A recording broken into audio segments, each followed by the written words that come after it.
The Everything Sequel Podcast is brought to you by the Vegas Beer Guys and the Everything Sequel Podcast. The Everything Sequel Podcast contains explicit language. 'Cause we learned it from you, Dad.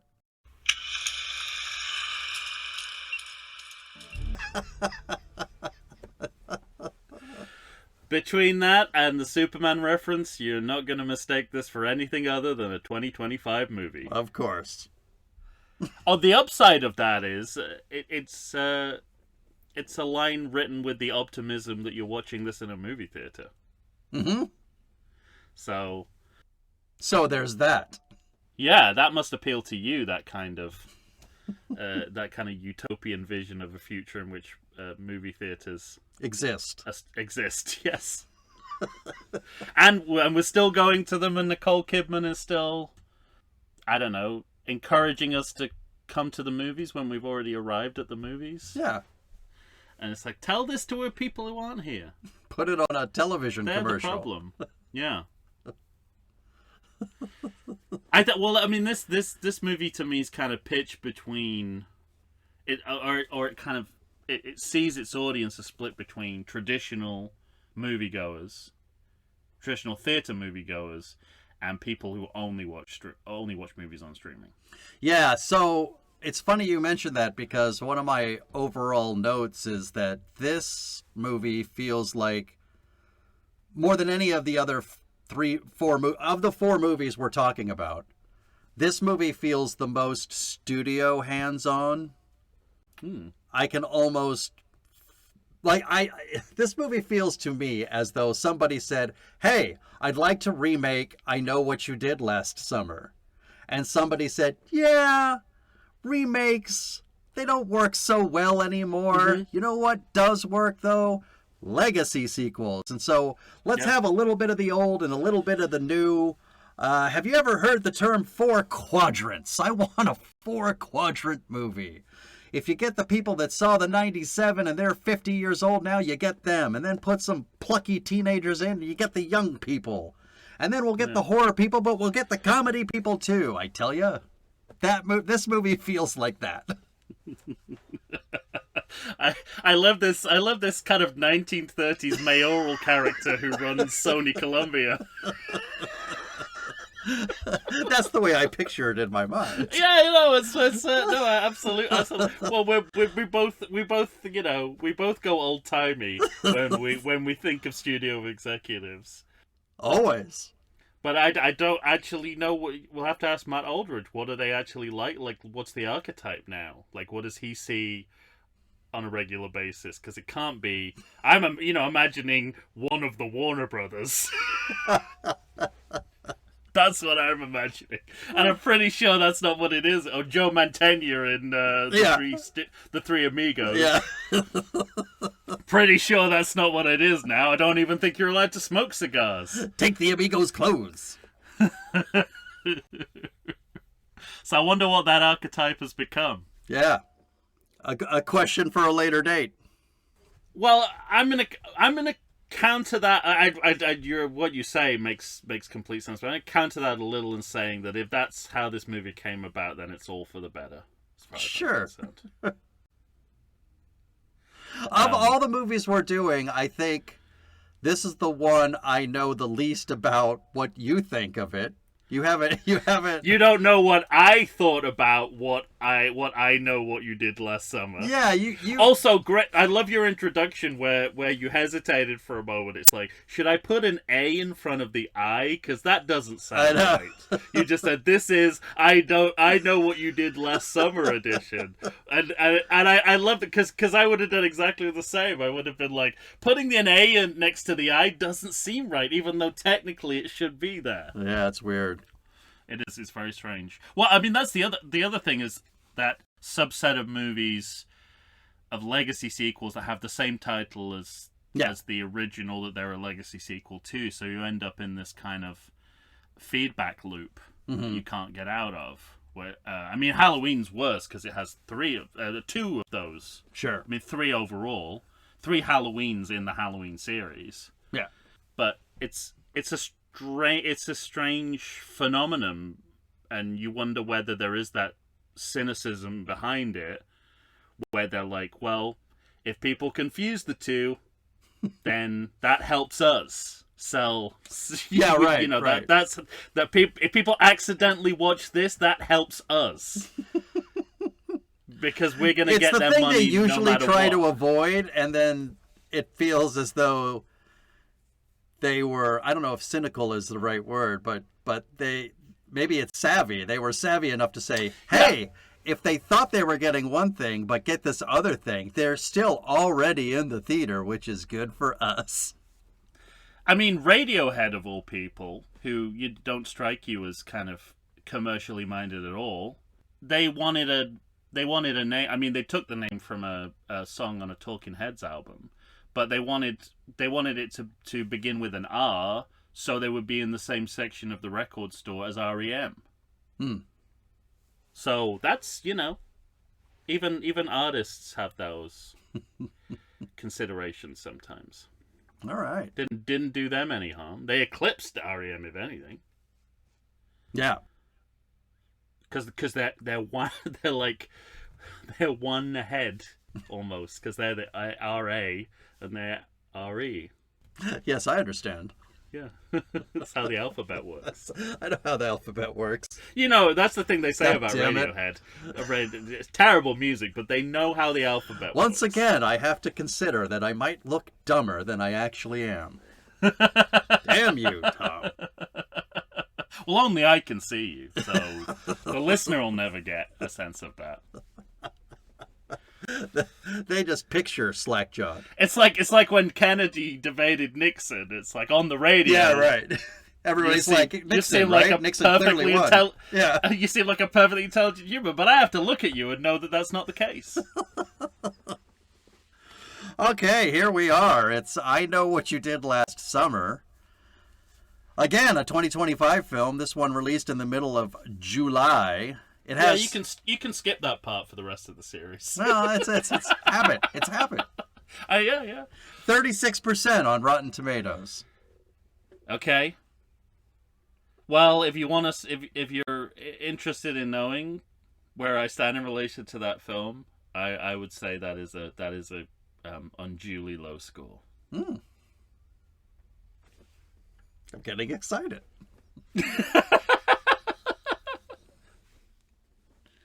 I'll go on. It's directed by Jennifer Caton Robinson. Now, I wrote down... Are those two different people? Nope, this is all one person.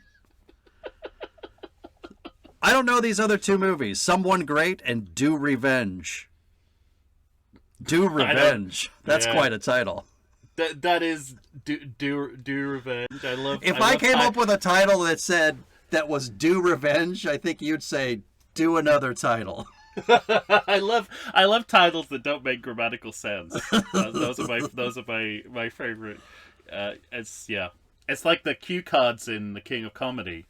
Mm-hmm. When Jerry Lewis is speaking the cue cards that Robert De Niro's putting up, and he said, "Well, it's not grammatically correct, but I think you get the idea." Or Anchorman. Damn it! Oh yeah, who put a question mark on the teleprompter? Well, this movie had a budget of $18 million, an opening weekend of $12.7 million. In the USA, it made $32.1 million, and in the world, $64.8 million. So once again, it seems like the audience has some sort of appetite for legacy sequels. Well, they're getting another one. We know that much. With those numbers. And the end of this movie. Yeah, the end of this movie is clear what is on their minds. They've obviously already reached out to the stars of the original sequel. It feels actually as though the end of this movie seems to say, hey, listen, we planned two sequels. I mean, that look at 28 years later now. They've already got a sequel coming out in January. Yeah. Which and another one after that, I believe, didn't they? Yeah, there's a trilogy, a third one. Yeah, people are doing the Halloween thing all over again. And there's a lot of Halloween 2018 in this as well. Well, first, working my way through that. First of all, I love that this is a woman director, Yeah. and that's one of the things I really like about this movie is that female perspective. And I see it. I didn't even look and see whether it was a female director. I just knew from the way this movie pans out, and the way women are represented, and the way men are represented, and the commentary thereof. Nice. So, yeah, I'm glad it made money. I'd heard mixed reviews. Yeah. So I remember I bought tickets for a midnight screening and then talked myself out of it. Yeah, that's late, Tom.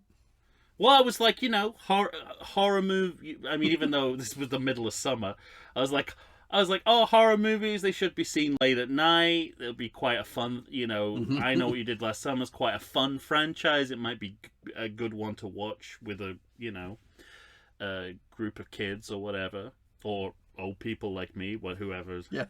I don't know. Four who's out at quadrants, midnight. they're going for everyone. I don't know who's out at midnight. I still don't, because I didn't go. I refunded my tickets, and then I think I added it on. And I saw a 10 a.m. show. Went in a total different and it came direction. with free coffee and donuts. Yeah. Because that's how they get the old people in. No, it wasn't quite that early. I think I saw it on a Saturday afternoon after seeing The Naked Gun. Oh, nice. And this was one of the ones I missed the first 10 Yeah, you minutes said of that, as right. well. So this is my first time seeing those 10 minutes. I actually got there in the middle of probably the most plagiarized moment, the accident at the beginning. So that's not a good time to come into this movie, because you're like, am I literally watching the 1997? Is it a remake or what's happening? Yeah, I seem to It's like- recall Jennifer Love Hewitt and Freddie Prinze Jr. are going to be in this movie. Yeah. And so I'd heard mixed reviews, and whenever I see mixed reviews, I go, oh, it's terrible, right? Because what that means these days is that the people who have a vested interest in saying the movie is good said it was good, and everyone else who has no vested interest in it doesn't like it. That's what mixed reviews usually means. But when I left, I was like, no, these seem like legitimately mixed reviews. Like there's a lot to like about this movie. There's a lot not to like about the movie. Yeah, I agree with that.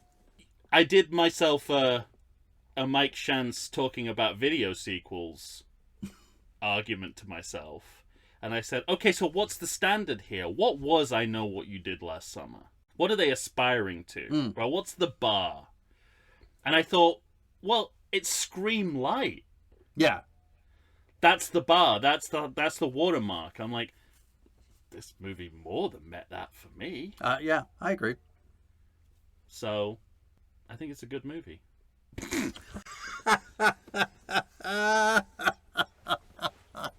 I wrestled back and forth a little bit, but not much actually. I enjoyed it the first time I saw it. I enjoyed going back to it, and it didn't really I have problems with aspects of the writing, I think, mainly. Yeah. But then literally there are other parts of the writing I think are really strong. Okay. And the film overall, I was sort of fine with. And again, I don't think they're shooting for the moon, nor should they be. And I think wondered a lot of if the, they're shooting the for bad the moon. Yeah. I wonder if a lot of the bad reviews are people who don't understand the original context of like this. Like, I Know What You Did Last Summer was not even as good as Scream. They never wanted to be. Yeah. They wanted to be the kind of the light alternative to that. And that's what this movie is kind of succeeding at doing. And maybe you're misinterpreting that success for a failure of a different kind of movie. Yeah, I think, it's funny because the things I detract against this movie are sometimes the writing, filming choices as well. There's a lot of convenience in this movie, but I started to not really care about that too much, because you could say that about the horror genre in general, and it happens left, right, and center all the time. And so for the most part, the things that they're doing, they really, the things that I actually enjoyed watching was the kind of active participation of blending new with old. Yeah, I think they do that. And I know that was used against the movie. I think they. I think they do that fairly well. I think they do. I was so surprised reading some of the commentary about, bringing in the legacy cast feels like an afterthought. I'm like, but they come in after the first act. Mm-hmm. First of all, that's a whole act sooner than we see any legacy characters in Karate Kid Legends. Yeah, well, we don't really. I mean, we get a flashback of LaRusso, but LaRusso doesn't show up until the last third of that movie. But you do have Han, you have Jackie Chan, so. I did not consider him a legacy character, but yeah, of the franchise that they're doing. Anyway, but anyway, we'll get there. We'll talk about it all, but there is, I think the movie is kind of aware of both the pros and cons of marrying the legacy cast with an entirely new cast, and the drama is kind of almost synthesized from that tension. I think that's where the dramatic tension is in the movie. I can understand why somebody would watch this movie and say, other than a main plot point, the old doesn't really need to be here. Like you could get away with not having them in the movie. But I'm saying I disagree with it, but I could understand somebody's argument about that. I don't know if I could understand it either. But I don't know if I could understand that argument the way that the story works. Right. But I agree in the sense of they're not an albatross around this movie. I've heard people say that, and I kind of push back in the sense of, well, there's one really important thing that like. Well, yeah, obviously you can't argue against that without giving a massive spoiler away. And I'll wait for that for now. I don't know why I'm waiting for that, but I feel like I should. I knew about it before I'd even seen the movie. Oh, really? I didn't. And I was told that it was a big misstep, and I didn't think it was at all. No, it's actually one of my favorite things about the movie. So much. So, I mean, we'll get there, but they've been wanting to make this guy the killer for 2 movies, and they finally got it right. Well, and also because this guy has been prime suspect in 2 different I Know movies. It's time for him to actually be the killer. Yeah. And I kind of like, what I like about it is I think, these movies in general and the genre in general often can be motive light. But that's one thing I always liked about the Scream series. Motives always seem... No one forgets anything in that series. Yeah. Like, and always seems over whole plausible. generations. Yes, you have wronged me. Generational trauma. Not you, but somebody in your family. And your offspring will pay for my hurt feelings in 1998. Exactly. But and in this one, psychologically, I think this is one of the most interesting choices you could make. And this is why I like the female perspective on it, because there's also a gender aspect to a man of a certain generation being ignored by the world around him. Absolutely. That's what I liked about it. That is also partially responsible for this person turning to serial killing. Mm-hmm. And, whether that is speaking to the toxic masculinity of times or not, that's certainly the way I read it. You know what I like about it is that there's a female perspective that says, on a long enough timeline, any man could be this man. Well, I mean, if you substitute becoming a fishing boat based serial killer for going on the internet and writing QAnon conspiracy posts. Yeah, right. It's the same. It comes from the same DNA, I think. Yeah, I agree. Of men feeling like they have no part in the world that they're in, and that's the greatest injustice. Yes, and having to do something. I mean, we'll get there, but Jennifer Love Hewitt has an amazing response to his explanation of why he did what he did, which I think is the movie's, and it's certainly it would be mine too. Yeah, and it says it says something, and that response says something to me about should we even be. I love to watch this IP cinema legacy sequels, and it's like, did they understand that we shouldn't necessarily be doing this like that? That mean I like to think that they thought about that at least. Yeah. In the course of the movie, and I think they have here. Well, for the second movie in a row, we're going to get the Sony logo with the push in through the O.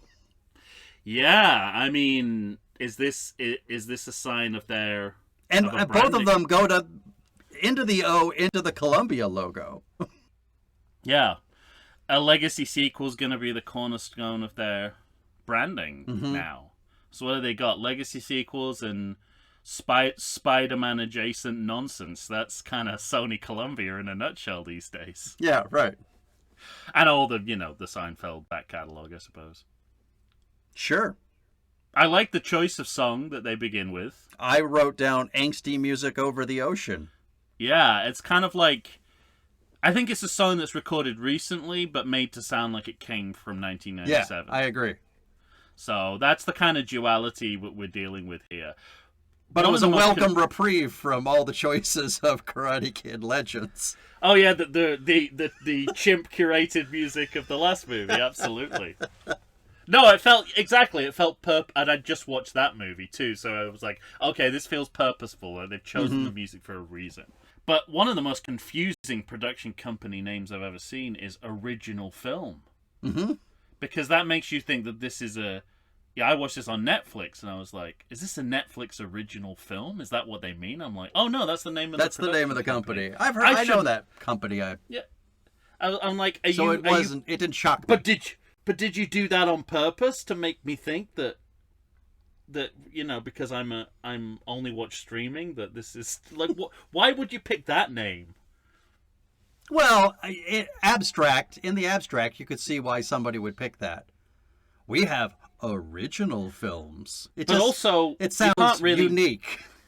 Right, but also you're doing a legacy sequel, so. Oh yeah, I understand. Original Film presents I Know What You Did Last Summer. No, not that one. The most recent one. The new one.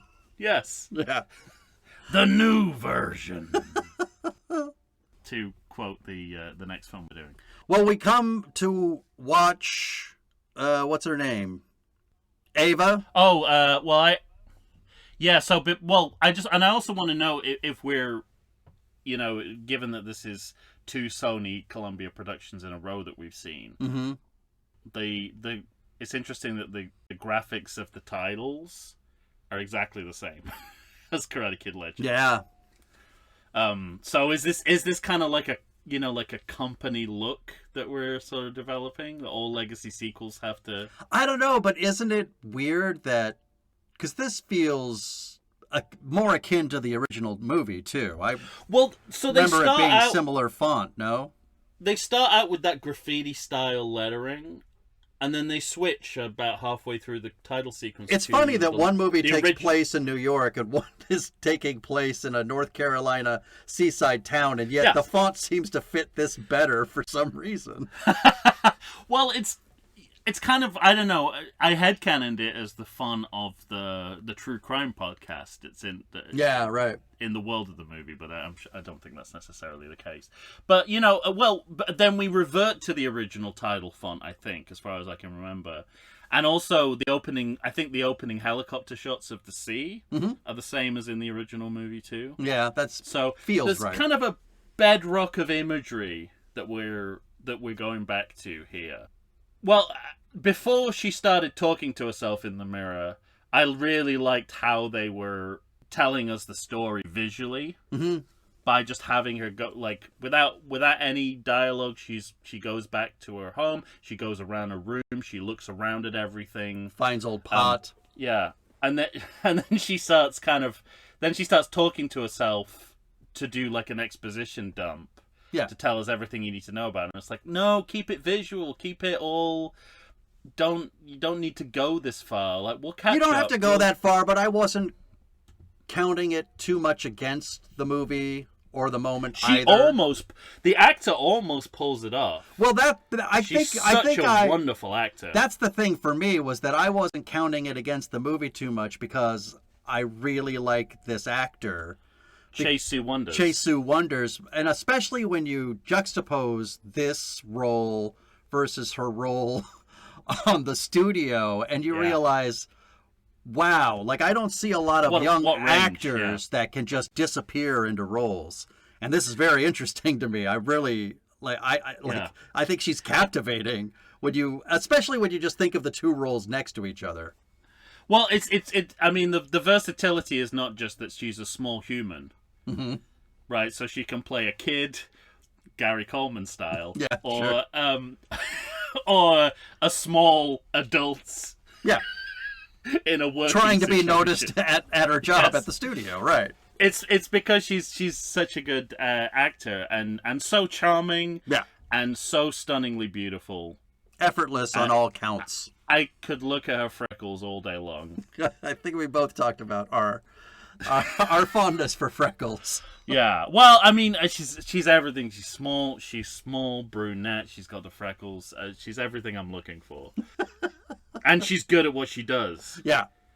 So she almost pulls it off, but I think it's an albatross around her neck to have to talk.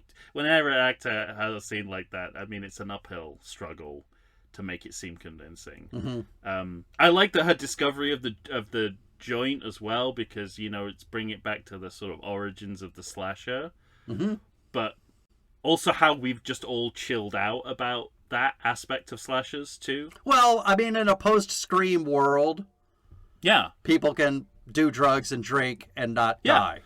That's what I mean. So it's like it's not. It's like we're aware that it's part of the design of the slasher, but it's not going to be your death knell anymore. And also the attitude of this series to the slasher, which is, let's take it all a little less seriously a bit. Let's have more fun with it. Yeah. Which I think is the design of these kind of movies. I felt a lot of connective tissue as I was watching, especially watching the character of Danica. And it's her engagement party that Ava's going to. Yeah. And I felt a lot of connective tissue to Halloween from '78. And that friendship group.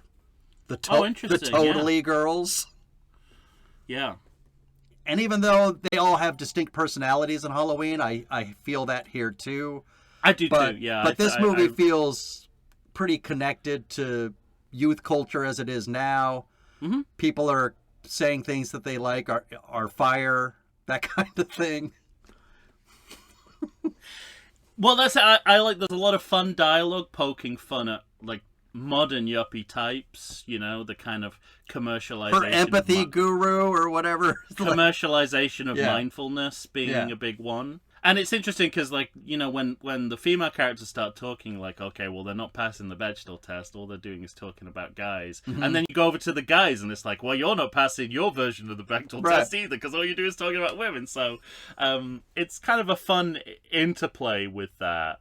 And again, the same note as I had for Bloodlines, I just hope we never, I specifically wrote, I hope our current establishment never drags movies back to a white-only world. Right. Because again, we got mixed marriages, we got mixed children, and this is what it should look. It's just what it should look like. Exactly. It's what it should look like, and I just had a horrible feeling. I was like, with the kind of increased control over media content. Mm-hmm. I was like, I really hope we don't go back to, the kinds of white-only families that we had in the 70s and 80s because of this. I agree. It is 4th of July, as one of the characters points out. And this is there's some terrible ever present in the series. Right. Well, but yeah, I mean, I feel like again, I'm like, there's probably an easier way to say that. Maybe you could just have just fireworks, just have the fireworks, and the history of the series will do the rest. So it's like well, the fireworks are coming. It's always one of those things where they're like, yeah. Well, we're going to see the fireworks in 5 minutes, but maybe we should mention it's the 4th of July. So all my problems with the writing are about clunky exposition, which Yeah. goes to like a Randy Newman level of saying what Right. you're seeing. Yeah. But the character writing and obviously the acting, I think, is really good. I agree. And then more of the kind of normalization of marijuana as well, because when Ava gets it out, it's like, he can't say no. And I like that whole sort of, and it's a character note too, obviously, because he's going to descend into substance addiction later on. In the movie. It's kind of they kept onto to it as an idea. It's like that's like a portent dope. It's not going to kill you. It's not going to immediately make a guy with a hockey mask come out and impale you. But at the same it's a switch. time, It's a code. It's like yeah. It's a portent of doom of some yeah, kind. exactly. The bad stuff is about to start happening. I think it's, and maybe this is where if you are going to argue that the old and the new don't sit too well together, there is a bit of a gear change, ironically, when they go driving. Well, yeah, because they sort of, like, you see them in the party, you start to warm to them. Like, it's like these are flawed characters, but they're relatable. Yeah, it's odd, right? Because as I'm And watching then as the soon movie, as they get in the cars, it's like, the beginning of Final Destination 2, when there's a car full of dicks, and you're like, I can't wait for whatever disaster's about to hit these people. See, I had a little bit. It's funny because as I listened to her, Danica, listen to her spout off about her, whatever her guru is, and when she, but then also Fleur, is that his name? Yeah. Fleur? When she has that great line when somebody says, I think it's Ava says, it's this, and she's like, no, it's empathy. And she, like, and I warmed to her in her innocent She became nonsense my favorite character. that she's spewing. Yeah, there's something about her. It's really hard to, like, make a person that I wouldn't want to be next to in life be likable on screen. Do you know what it is? Yeah, I figured it out halfway through my second viewing. That there's an endearing Ralph Wiggum-like quality to That's right. You're right. Character. Yeah. But it's added to the fact that just because she's a privileged, ditzy blonde, that doesn't mean she's any less tough or smart when she needs to be. Yeah, right. So there are moments in these movies where they could have made her a wimp too. And I think maybe part of this is like the female director aspect, because she's finding value within this person. It's different kind. It reminded me a little bit of Temple of Doom. It's like, what's wrong with seeing a different type of femininity? Mm-hmm. It's like, we don't necessarily want Marion every time. Yeah, right. Despite what fans will say. Like, we actually want to run the gamut of it. And this movie, you get the best of both worlds, because you have two women right at the center of the movie who represent different kinds of femininity, but also how, there's no one kind of femininity as well. So also they love each other. Yes, the ditzy Blanco can handle herself too. Like, she knows when to take her heels off so she can run faster away from the murderer. Yeah, exactly.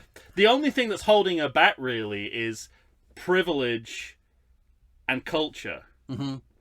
Like, if she could escape those, she could rule the world. Sure.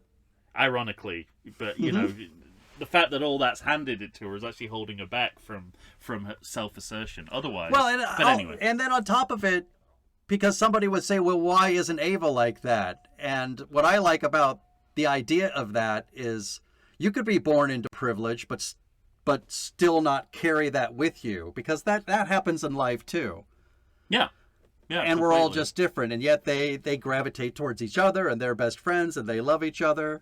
I don't know. Yeah. There's just something. It all feels very natural. the It's a way celebra- yeah. presented to us in a way that I'm not sure it would be in a lot of movies. No, I don't think so. And it's a celebration of female friendship at the core of this movie, and all of the storytelling decisions it makes, especially in the latter part of the movie, seem to be designed to reinforce that rather than undo that just because that's what we do in slasher films. Yeah, right.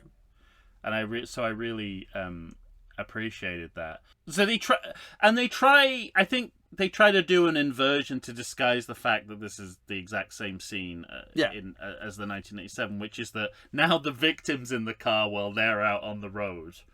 Which again, it's an inversion that shows the similarity more than the difference. Because they've literally just flipped it on its head. But what's interesting to me is, you don't know this yet, you're going to come to find out later.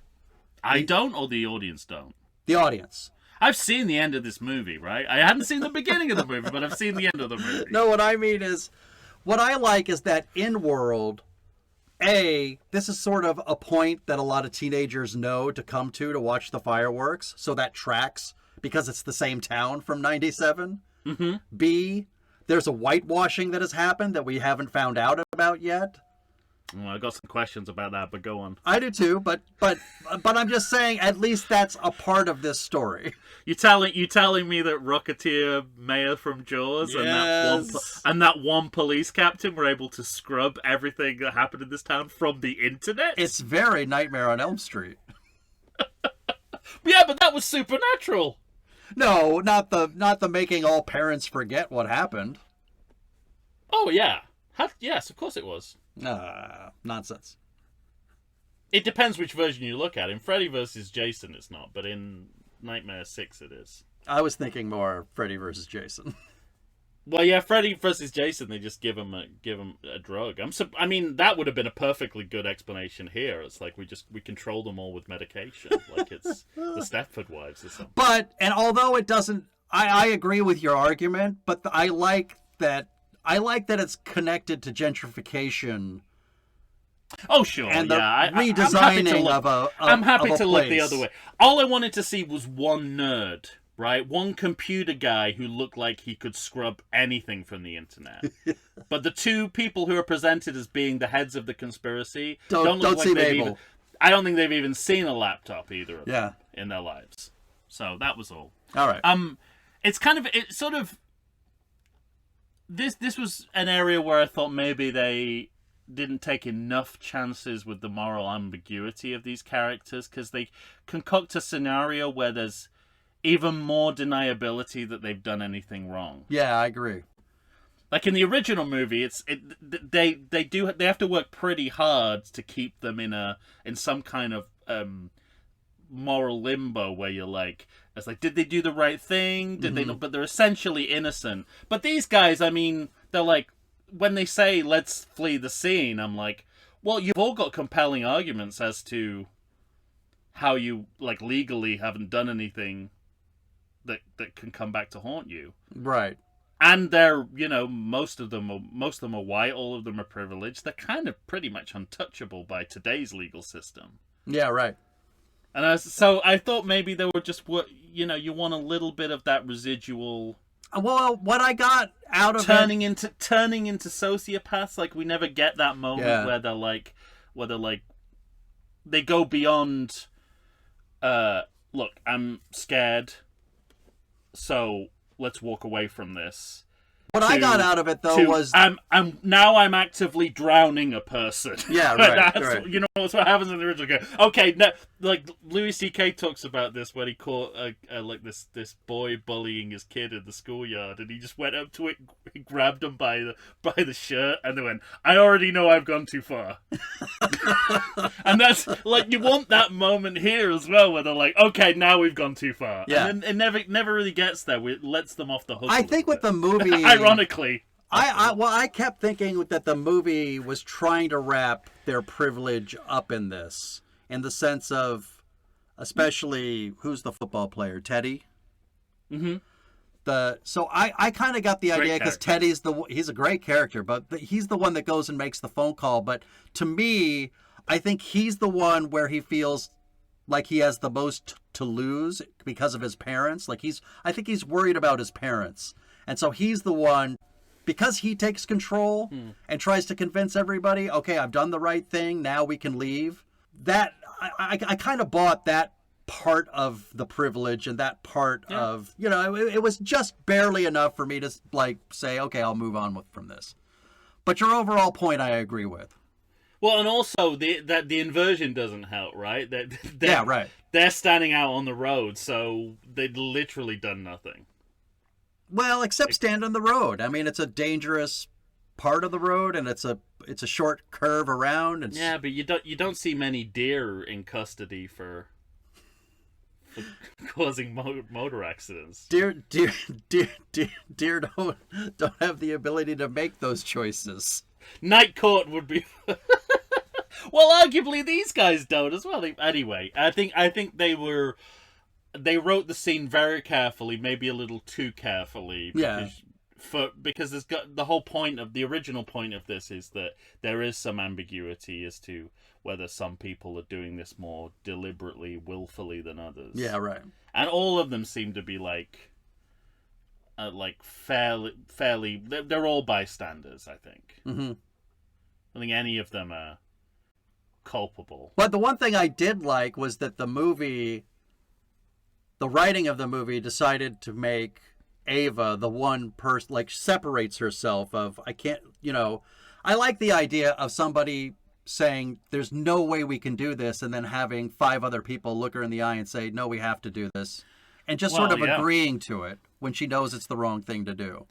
But the thing is, you need to make some kind of a satanic pact when you go into that gothic-looking a wine cellar. There's no that the atmosphere forces your hand. You've got it. You mean like slice your hands and everybody? Yeah. Packed? And sort of like, if you look, the rest of this home is like all modern white surfaces. Yeah, right. This Lots of marble. This one wine cellar looks like a fucking Hammer horror film. So it's like, yeah, this is where we got to do the satanic pact, guys. It's the only gothic room in the house. They do promise not to tell. At least there's that. Yeah. All right, I feel like we should take our first break. Oh, well, before we get into... Once again, we've gotten through the first scene, and now we got a time jump to next summer. It's a perfect place. It's a bit more than a scene. And I know you just want to take a breath before lesbian airport bathroom hookup. That's all. Hey. Don't want to jump in.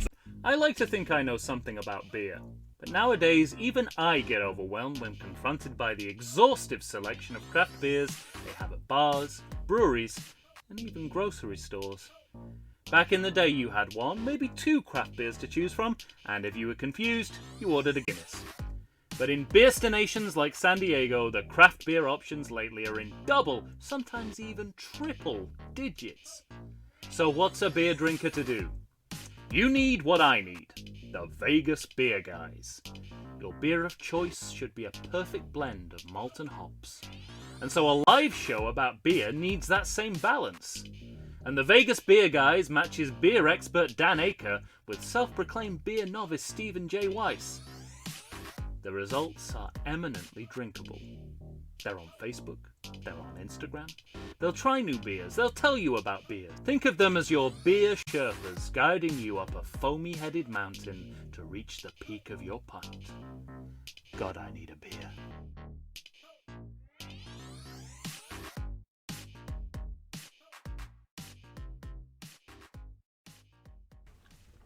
And we're back, everybody. Tom and I are here discussing I Know What You Did Last Summer, the 2025 film, I'm going to say it, directed by Jennifer Caton Robinson. You didn't say whether you thought it was good or bad. Oh, it's funny.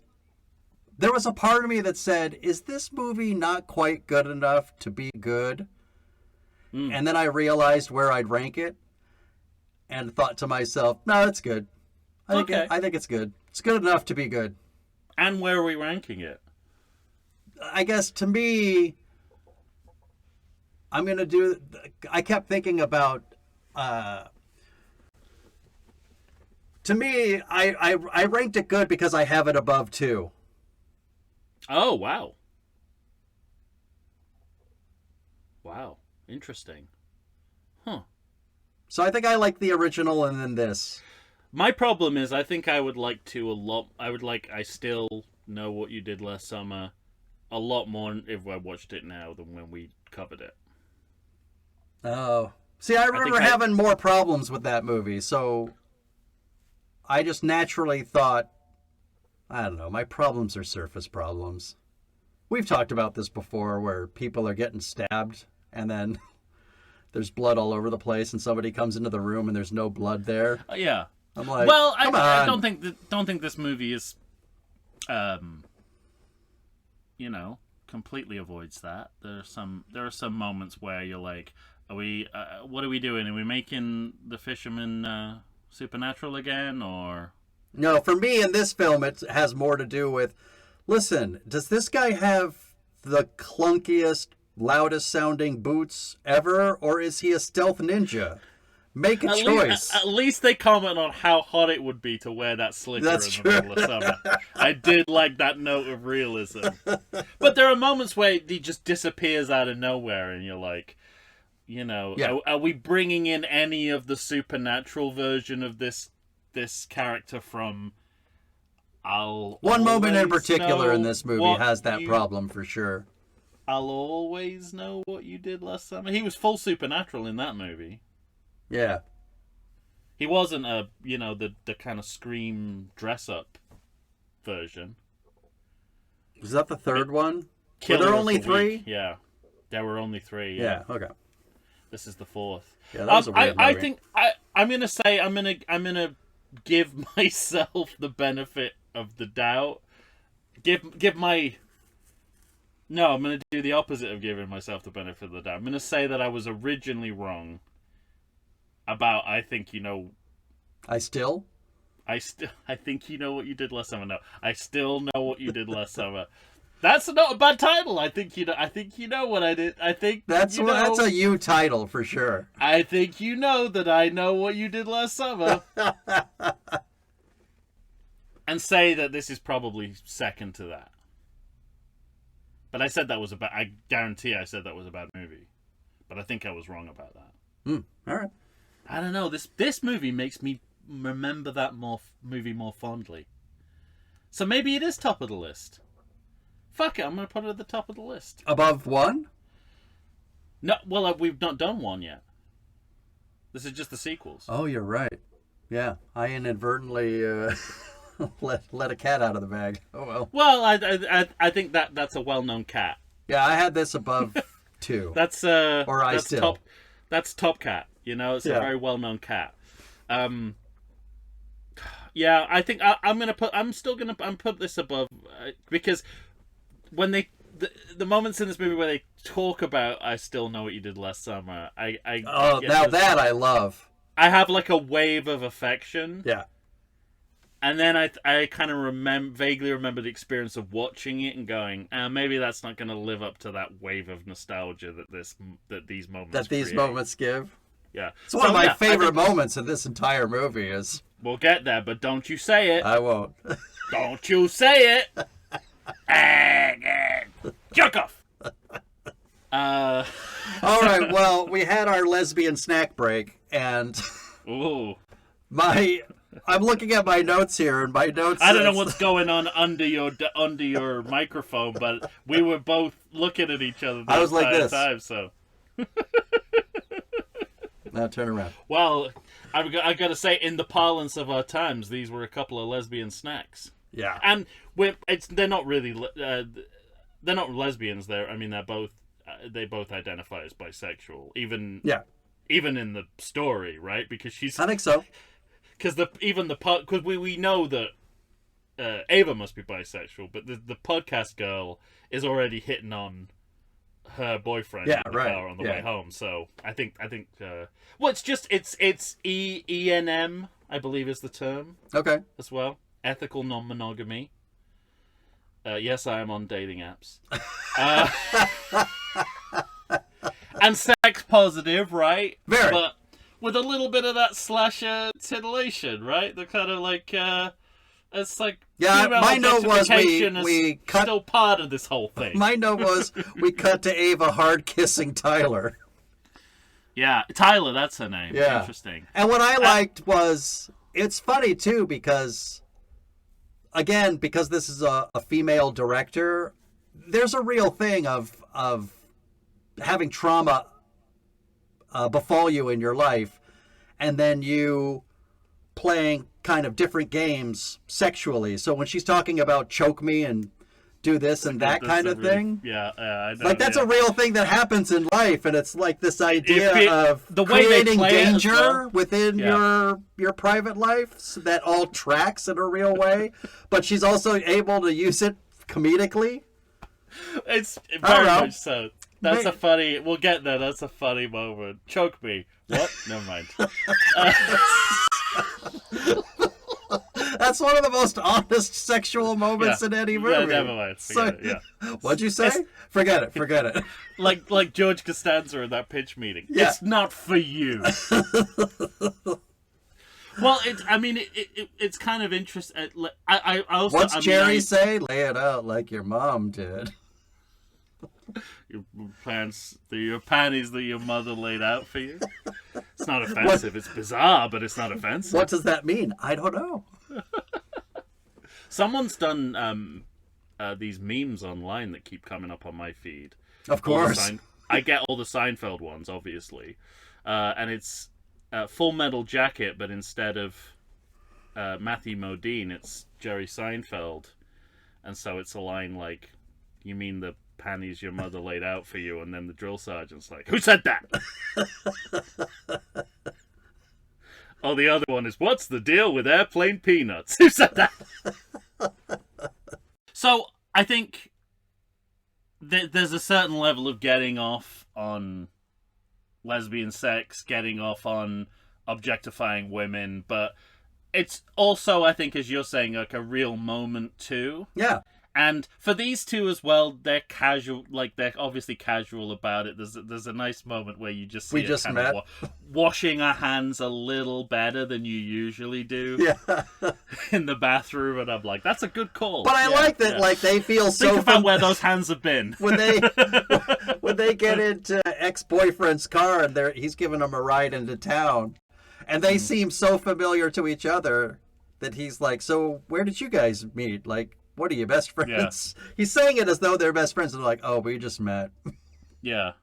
I wanted to ask you, I mean, this will kind of run further than this scene, but I thought that this movie did a better job of representing true crime podcasting than Halloween 2018 did. Yeah.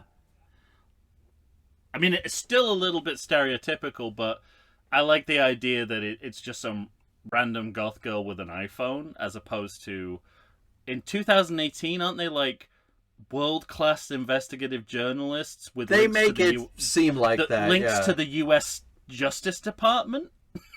Is that right? I mean, well, that's how he gets the mask. Oh, yeah, he does have the mask. It's like, look at my friends in the Justice Department. I'm like, what? You're a podcaster. I'm a podcaster. I don't have links to the U.S. Justice Department.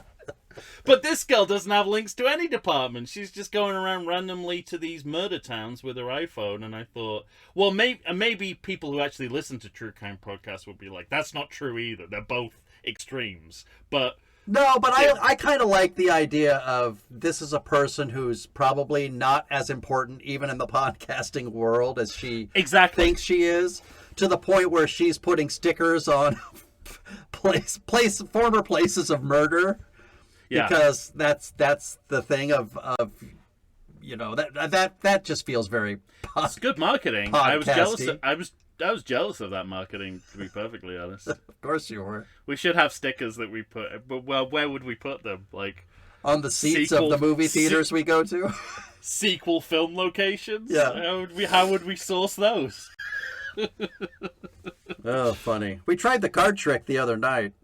I think somebody just took them and threw them in the trash. Or everyone took them. Maybe. I think that bartender was like, what the fuck is the goddamn podcasters. We would have got away for it had it been for those pesky podcasters. Yep. Meddling podcasters. They never said pesky. That's a urban myth. Very good then. That's a you dirty rat kind of misunderstanding. Well, we have a new party for Danica. And a new fiance. And as a well. new fiance. That was a pleasant surprise. I love that. I thought it was really funny. What I really liked about the both bridal showers, but particularly this one, the way that she receives the poison pen letter. Yeah. It's not. Sorry, there's the engagement party first time, and now it's the bridal shower. Right. And it's this kind of aspirational look at rich kids, which kind of lures you in a sort of Real Housewives way of, oh, look at these people's lives, aren't they great? Look at these elaborate events they're doing, and then she gets a poison pen letter in the middle of it, right? Which is the kind of Teresa Giudice turning up the table and saying prostitution whore kind of moment in a Real Housewives. Yeah. Because it breaks the facade of everything. Well, and on a second viewing, you get to watch it in a different way because you're looking for different things now. Yeah. Well, and, I love the idea of, like, a doppelganger fiancé. She literally has, like, a surrogate fiancé, which works both for a sequel and a horror film. I think is kind of nice. This is one thing I really like about the movie is the sort of, like, you meet this new fiancé, but he's also removed from the movie. Like, somebody just declares him an alcoholic at one point.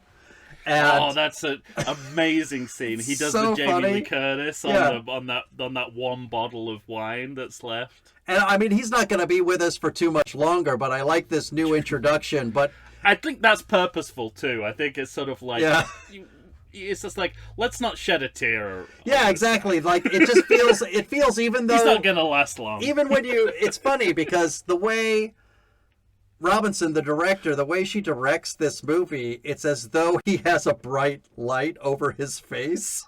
Like, you can't... I mean, you can see him, don't get me wrong, but it's as though the movie doesn't care about this person, because he's not going to be with us too much longer. So we just don't have to worry about him. I think that's what the movie's telling us. It's great. It's like Robin Williams in Deconstructing Harry, right? Yeah. He's always out of focus. Yeah. Because he's an unimportant character. Yeah, he is. He's literally like he's making up the numbers quite literally. Yeah. It's like the old Seinfeld joke about the best man dressing all the males at a wedding the same, so in case the groom backs out, right, everyone can just take one step over. And that's why it's, do you take this man? Yeah, I know.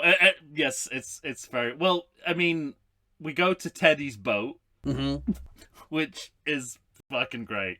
Oh yeah. What a great scene. There's a really well judged moment where he slams the door of the boat, and it makes you kind of think about, like, it must be so much less satisfying when you live on a houseboat and you slam a door, because you've kind of got to pull it, and it never really slams all the way. You just kind of, you have to really go for it, like my closet door is what it's like. And just this, and obviously the fact that he's descended into substance abuses is real. It feels real, and it's motivated by the story events. But it's also over the top. But they have enough of a feel for the characters that they haven't lost a sense of the character just because he's going through all of this stuff. Yeah, right. Like, obviously he's not in a good place in his life for various reasons, but he's not a lost character like Laurie Strode in 2018, right? It's like there's a road back. It's like they write it as if there's a road back, or a waterway back for this guy. It's just he's in a bad place right now because of what's happened to him. Sure. But even in this state, he's still every bit as interesting as he was before. Yeah, and funny too. And funny. Really, really funny performance. And then I like the visual aspect of this next scene with Danica Kill? at home, the kill, What- and her in her red bubble bath. It starts really well, channeling Scream with those patio window shots of Danica, and it's like, yeah, like Scream is the origin story of this Kind of blueprint, series, right? Right.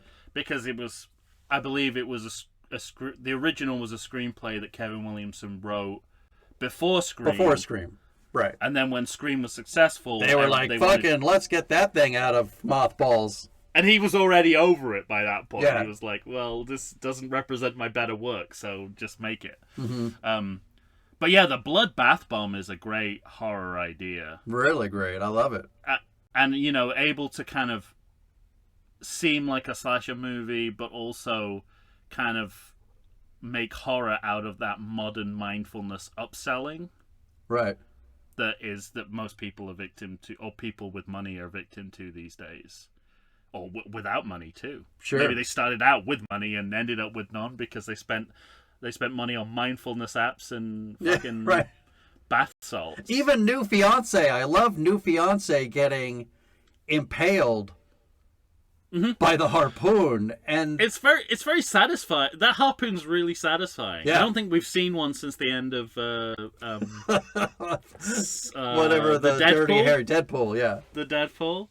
But it's kind of funny because that you know, I think when we did I Know What You Did Last Summer series, we were like, stop trying to make the fisherman happen. He's weak. He's Yeah. fucking in slasher mythology. He's weak sauce. Yeah. He's never gonna. But I don't know. I felt In when this, it but was that like, was the I thing like, about this hey, movie. the fisherman's back. Exactly. Like when I see the hood and you can't see the face and the hook comes out, I'm like, I remember it more fondly as, oh, this guy does seem I know. imposing and dangerous. I kind of like the fisherman. I mean, I don't know if it's just because it's so ridiculous in so many ways. The fact that it's the height of summer and he's in the slicker, Yeah. or that, you know, there's nothing innately scary about the idea of a fisherman. Yeah. But Booze slicker.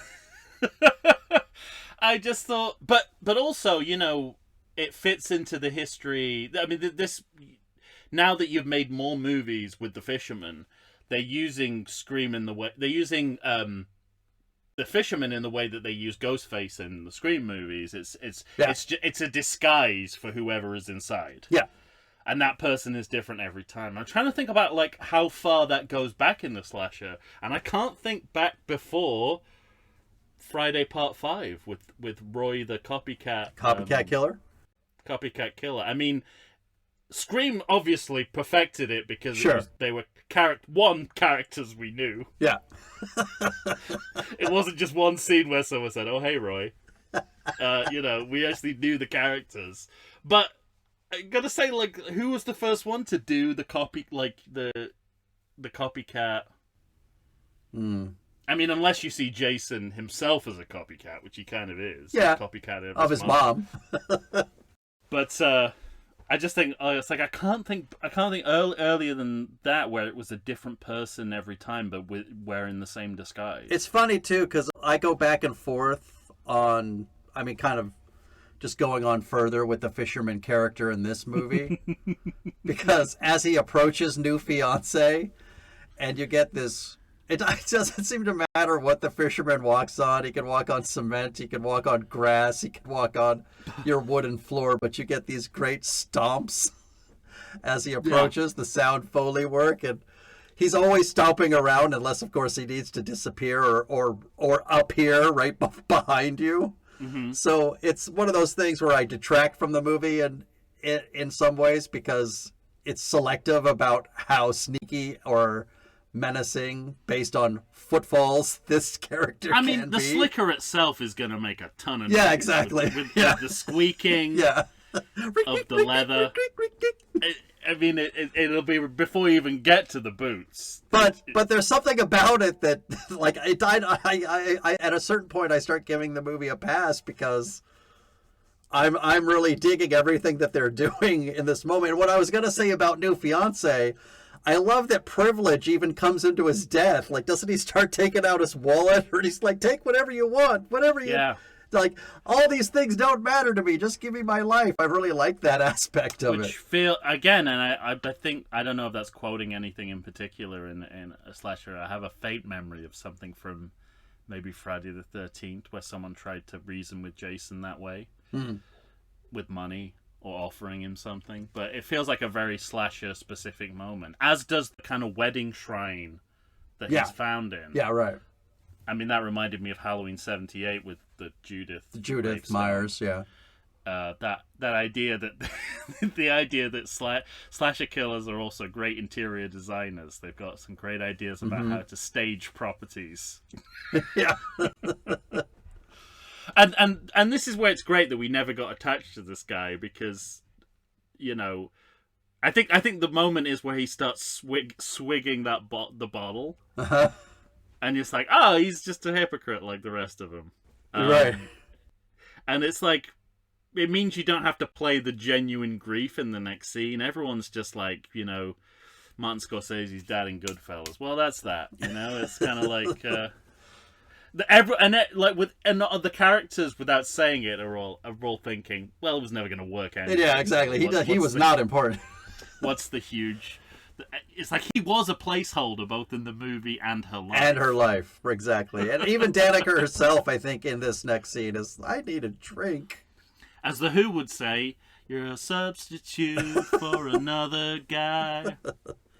I do like one of my favorite Teddy moments, as well as the non-slamming of the boat door, is in the scene where they're all sitting around eating Tostitos. He offers her like a hip flask for a drink from his use. It's sort of like a nice sort of. It kind of shows that he cares, but also that he has a problem. Want to become fucked up like me? But that's it. Like, nothing ever. What I like about the tone of these movies is that nothing.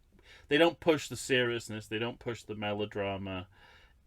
It's meant to be enjoyed. It's not meant to be kind of agonized over. Mm-hmm.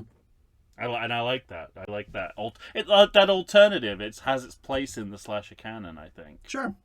So, and the other good, you know, we talked about this again with Friday 5 as well. Like, you know, the positive aspects of it not being Jason, or there at least being some mystery about whether it's Jason or not, is you get to do something of a murder mystery. Yeah, right. And that's what we have here, because, you know... And in this particular series, you want to suspect all the friends.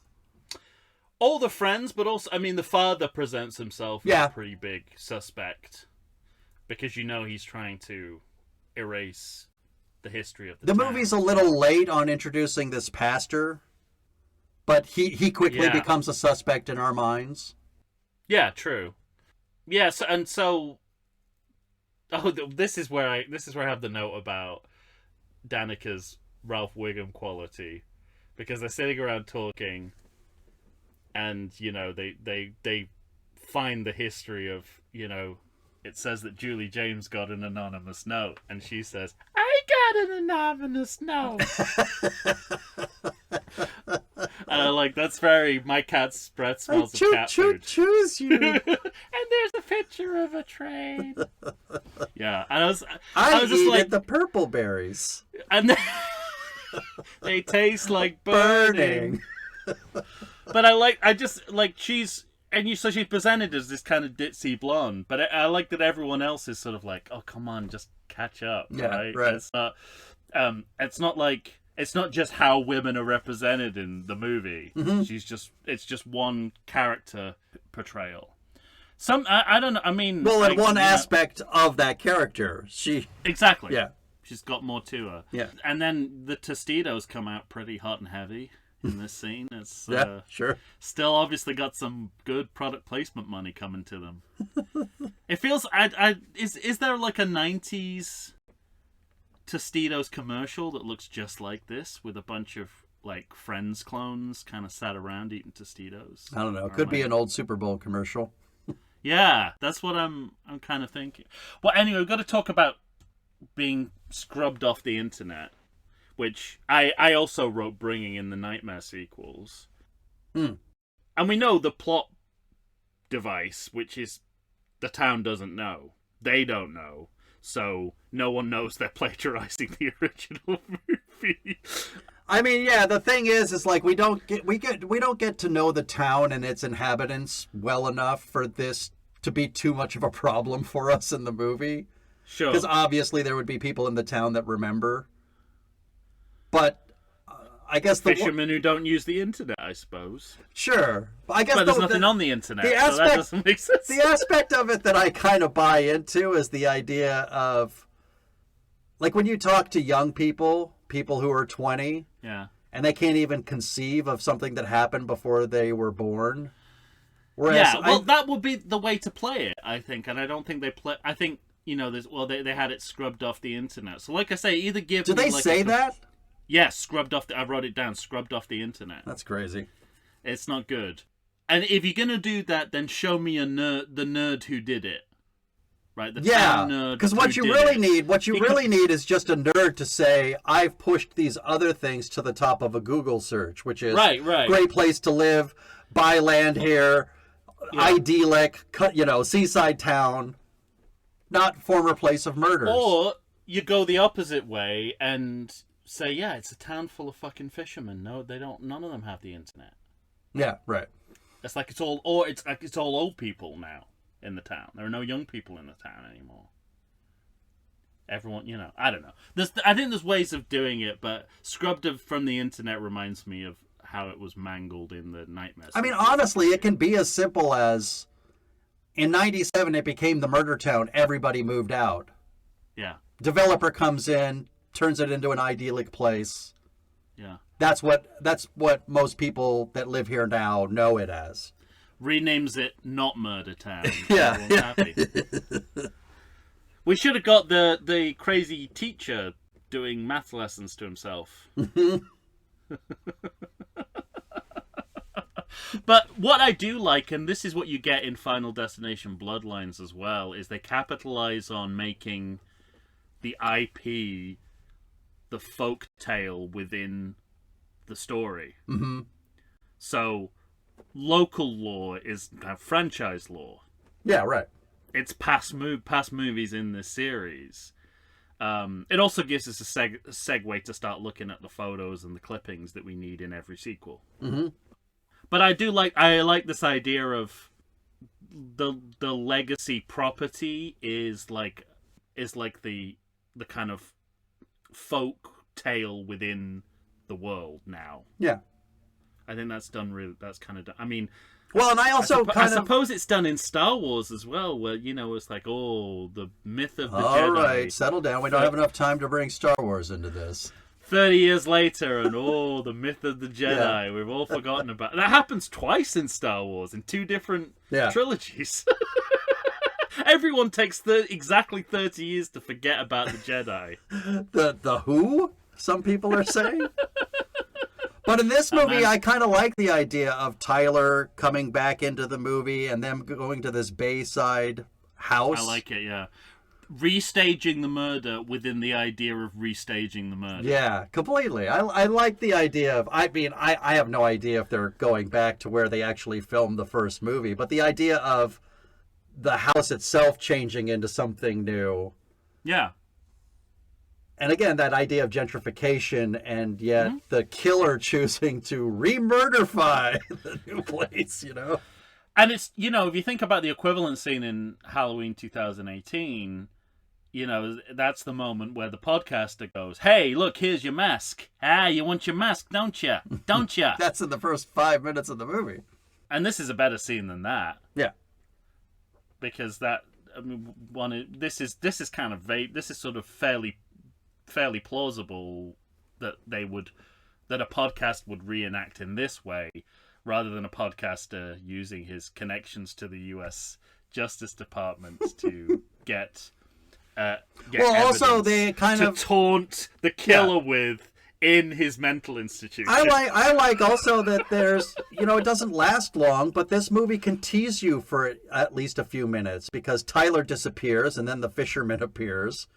So now you're thinking, okay, probably a red herring, but is Tyler the fisherman? Yeah. Somehow Ava gets trapped in this Wile E. Coyote thing. I don't know what that's all about, But Yeah, do you know what was so weird is like I zoned out the first time in the movie theater, and so I made a pact with myself. I was like, don't zone out in that moment, and I zoned out again. So it's after 2 tries, it's the movie's fault. Yeah. But then Tyler reappears, so you kind of are put at ease. Yeah, and then it's nice to sort of play the suspect game, though, isn't it? Yeah, that's what I was going to say. I kind of like playing that game. Like, yeah, it's a nice. I mean, the original novel, I think, was more of a murder mystery than a slasher. Mm-hmm. Like the novel that they keep having to credit, even though it's gone so far beyond that now. Right. Lois Duncan's novel that it's supposedly based on. Yeah. There's one moment where Tyler goes upstairs, and I do think to myself, well, this looks like the most set-dressed set I've ever seen, with all the mannequin dummies. And it looks like the museum of I Know What You Did Last Summer. Yeah. And then also, one of my few quips about the logic of these movies is they kind of do a thing that I've complained about in the past, that I complained about earlier in this episode, actually, because Tyler actually gets hooked. And then is thrown outside with the flag or the garment around her neck, so it looks like she hung herself. But if you're a police officer, you're going to eventually see that hook wound. And they kind of brush over that like it didn't even happen and call it a suicide. So either don't have her get hooked, or at least account for it and have it be a murder. Yeah, I guess that way of accounting for it is that, what we learn, Julie's lines later about it feels like gaslighting. Billy Campbell and the sheriff are sweeping that shit under the rug, but right, exactly, yeah. Well, this is where we re-meet Julie, James, and she's kind of she's a psychology teacher now, so she's kind of Heather Langenkamp. Yeah. Her way into final girl status. Mm-hmm. So couple of things. First of all, like we've said this many times, the great thing about a slasher, and this series has already done this, is you can keep the final girl alive and make her the main character of the next sequel, and then if you want them in more than one movie, you can start to develop their lives, their kind of ongoing life story. And I like that, she's turned trauma into something positive. Yeah. It's kind of nice to see that they're not always trauma victims. They're just people living with trauma. Yeah. Again, shots fired at age 18. 2018. Yeah. They're not the living embodiment of trauma. Right.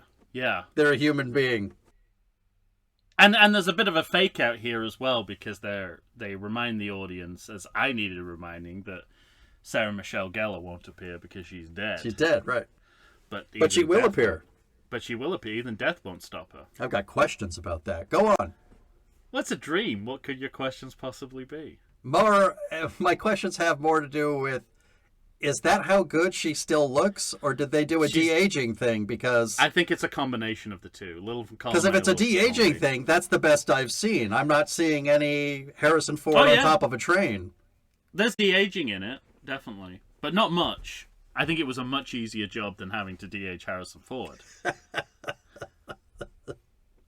I mean, she looks pretty... Because that was it. She was at the premiere, and everyone thought just because she's with Freddie Prinze Jr. Yeah, right. But no, she's in the movie too. So, and the movie kept that quiet. I think so. Well.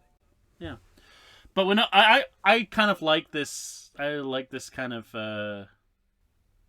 I mean, I'm just sounding like a horny old dude here, but to me, she gets more and more beautiful. Jennifer Love Hewitt? Yeah, I like a curvy lady. Uh-huh. And she's kind of blossomed into this terrible and somewhat offensive, but because I also get Simpsons memes. Again, I'm not quite sure why on my algorithm, but not quite sure why. I know exactly what they're talking about. But it was a photo of Jennifer Love Hewitt at the premiere of this movie, and it was Milhouse saying, "Remember Jennifer Love Hewitt? She's back in pog form, but PAWG."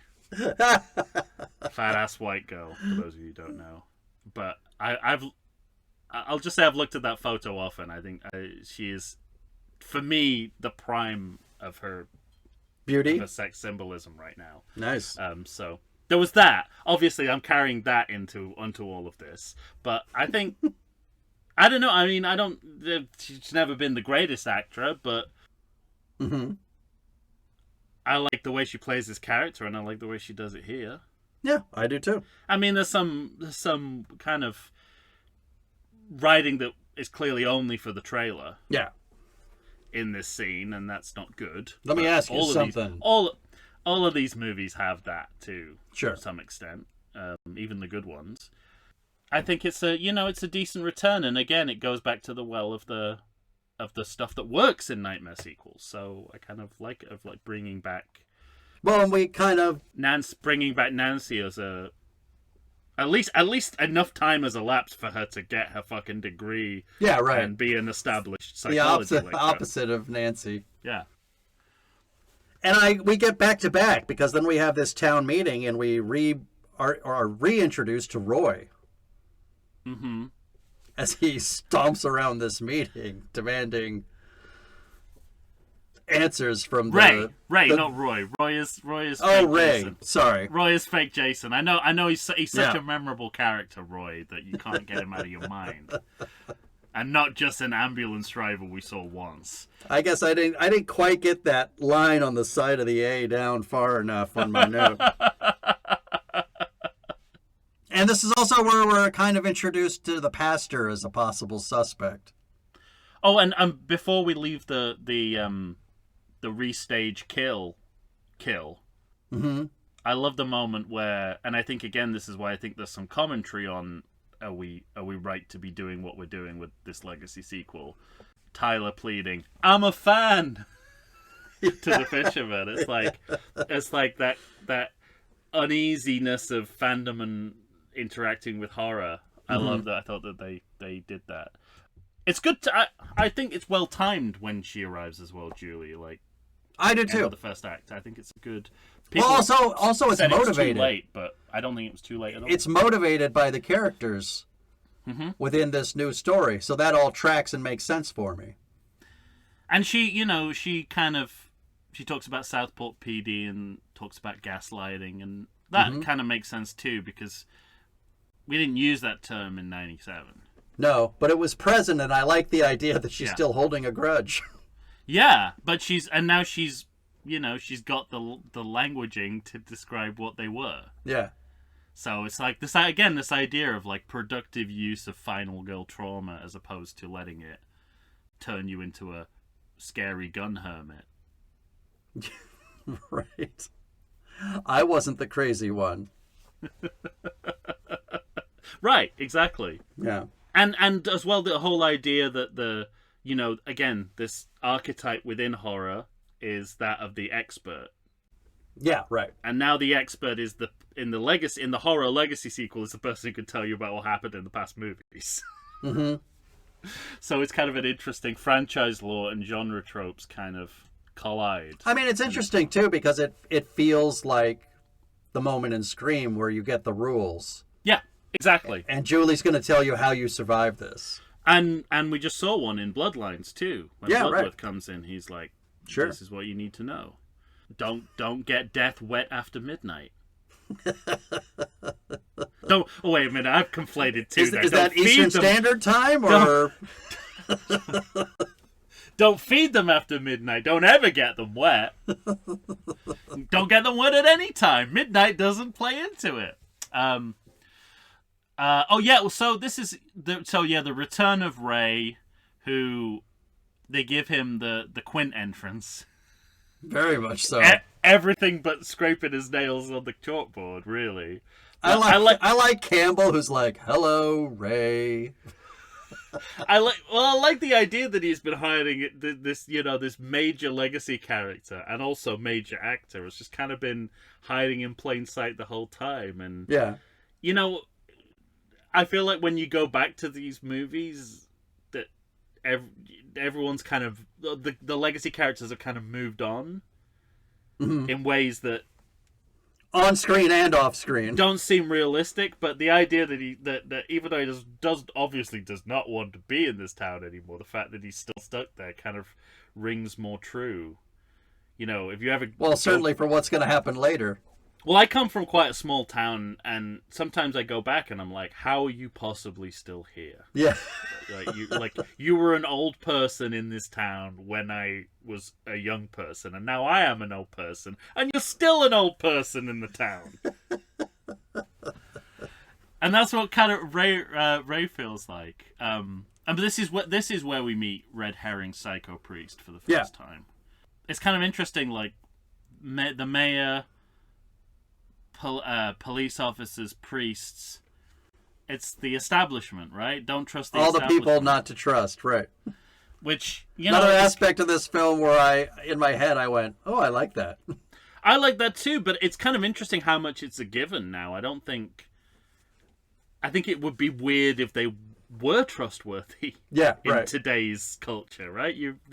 We innately don't trust those people anymore. Politicians, police officers, religious figures. We don't trust them. And police. And there was a time when those were the only people we trusted. Mm-hmm. It's bizarre. Yeah. I love all of Danica's jokes. Claircognizant empath? She wants to call her claircognizant empath? I wish they'd do it without the fake out music stings where it makes it look like that she's about to say something dramatic and then it just ends up being that. Right. And then we get Ray's great line, which I assume I shouldn't say. Yeah, we don't need to talk about that right now.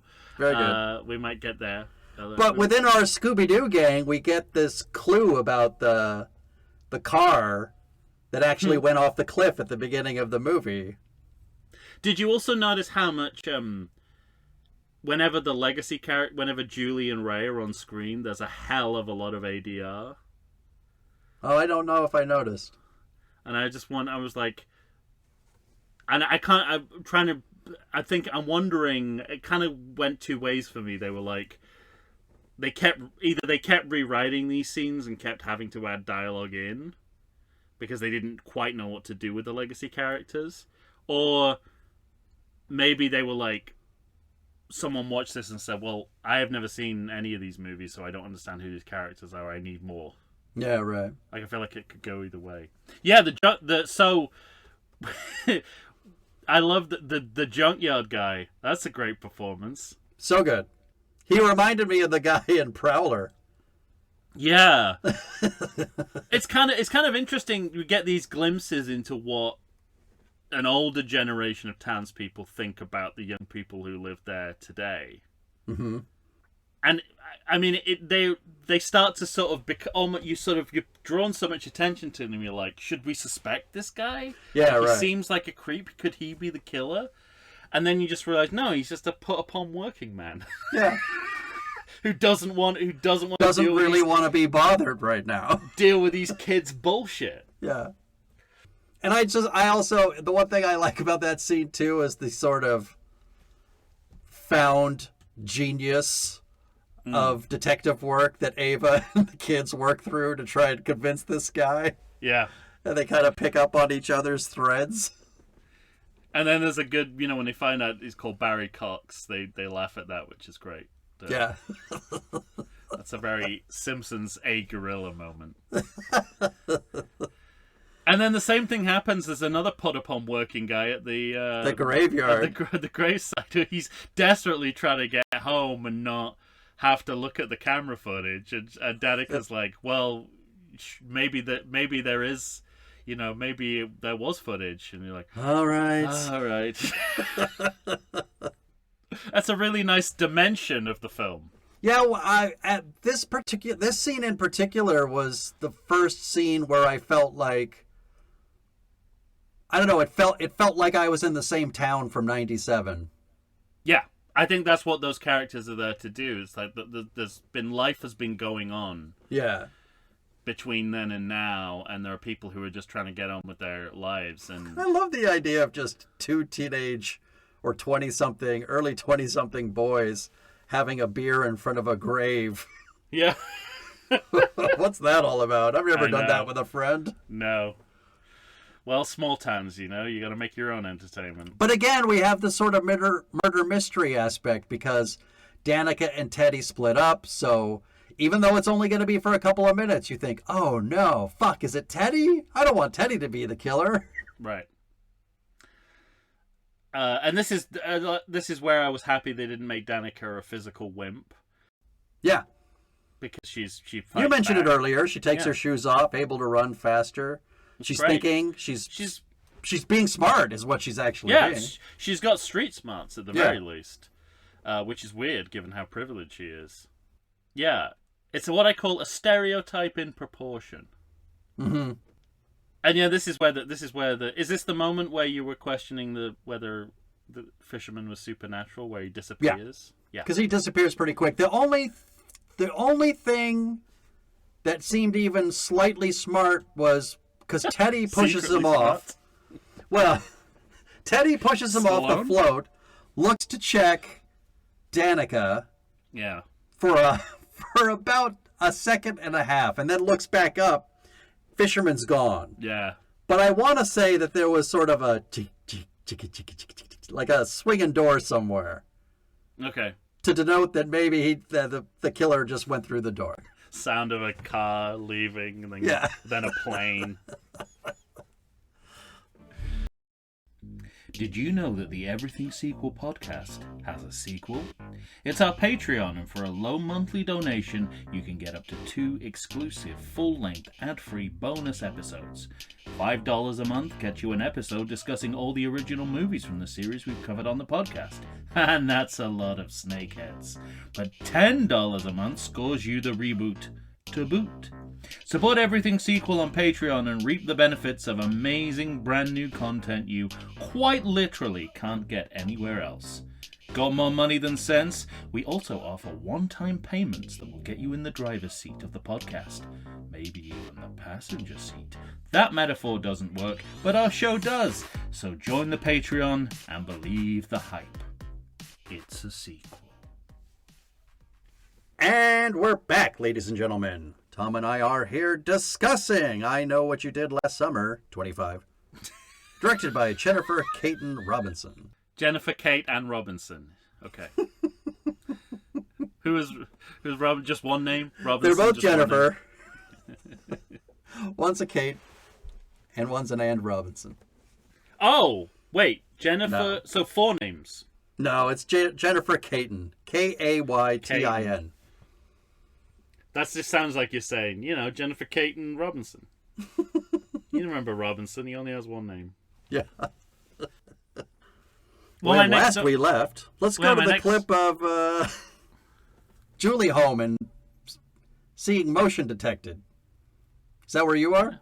Yeah, clips as flashbacks, which is interesting because no one's even dreaming; they're just remembering in the waking world as it actually happens. Hmm. And I like that. Oh wait, because this is where we get Sarah Michelle. Not quite yet. No. Okay.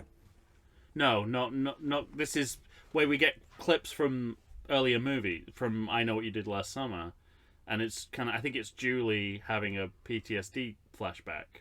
Yeah, that's right. And I'm just like, she flashes back to the crabs in the trunk. And I just thought if this were another movie, she would be dreaming that and wake up. And yeah, I like that it's happening to her in the course of her waking life, which is how flashbacks happen. You know what I also liked in this, because she's got this app and she's got cameras all over the outside of her house, and the phone tells her that motion is detected. And I like the idea that a person with trauma would worry, but you can also, again, all visually, you can see that she's like, don't blow this out of proportion. Yeah. It's okay to get up and walk to the door and check. Mm-hmm. And then all of a sudden the motion is detected on the other side of the house. Now I'm a little more worried. Oh, it's my piece of shit ex-husband. I was going to say, in a way, she was right to all check. Along. She was right to check the footage because because the murderers turned up. Yeah. Well, I mean, this is where, again, I think it could have gone horribly wrong in the way that most legacy sequels do, where it's just like the kind of misery requel where everyone who was previously together at the end of the last sequel, 20 years later is now broken up and irreconcilable. But you know what's good though it plays into the story. She's like, it's because she smells a murderer. Yeah, right. She broke up with him because obviously, and it's. I like that they don't say what it was. I suspect it's a kind of similar choke me moment. Happened in the bedroom. She was like, "Oh, this guy's got the makings of a murderer." Also, I'm a psychology lecturer. I'm attuned to looking for these things. I don't like him anymore. And she knows instantly at the end. Like, she's like, "Oh, that's like it's like that all makes sense. I divorced him because he was clearly turning into a psychopath." Yeah, so I like that. Like, you know, again, don't want to relitigate Lucasfilm properties, but Dial of Destiny, you're like, of course you do. What is that breakup really there for? Yeah, right. It's really it's an adjunct to Mutt died on the way back to his planet, really. But this is like it's all part of the story. Mm-hmm. And it's also it's a secret part of the story as well. So we actually don't want to reveal why they broke up. No, that's the sort of thing that movies tend to over-explain when they don't have to. One, absolutely, you mentioned that you never kind of thought of Jennifer Love Hewitt as a great actor, and I don't think I've, ever thought of Freddie Prinze Jr. in the same way of like truly great actor, and yet both. It's funny that both these actors, I think, are showing a pretty clear depth of relationship without a lot going on, not saying a lot, not doing a lot. I mean, they just have a few lines of dialogue with each other here, and then they move on. But you have that sense of a lot of history between these two. And it's interesting with Freddie Prinze Jr. because he's sort of aged well and badly at the same time. Yeah, you're right. It's like the Two-Face from Seinfeld. Like, on some things, you're sort of like, is he aging well? I mean, we see that through a male gaze anyway. I heard a female comedian talking about this recently, like the myth that men age well. It's like they really don't, and they're all dehydrated. And when I look at Freddie Prinze Jr., I'm like, the motherfucker looks dehydrated. But again, I don't know how much of that totally plays into the character, and I don't know how much of it is like, if you saw him at the premiere, you'd be like, wow, he's aging gracefully, or if it's just because Ray clearly has a shit life now. Yeah. And that's what he. I mean, it's not a shit. It's like it's a George Bailey thing. It's not a shit life. Yeah, He just thinks it. He just thinks it is. He's a business owner in a successful tourist town. Mm-hmm. Most people would. There's nothing wrong with his life. Most people would kill for that, and he kills not to do that. Right. Well, he doesn't. Well, the one aspect of his thing too is I kind of like the idea of later on, it comes later, but there's this idea of his being able to justify what he's doing by saying, I'm protecting this one person. I said I'd do that. I said I'd do anything to, Yeah. And it's like that the fallacy that only a white man could have. Well, and it's he's kind of groomed her to be a killer too. Yeah. So there's a grooming element to it, which is, but he doesn't see it as grooming because, again, white man and has all these huge moral blind spots. Mm-hmm. Well, this is where we get choke me, punish me, I deserve it. What?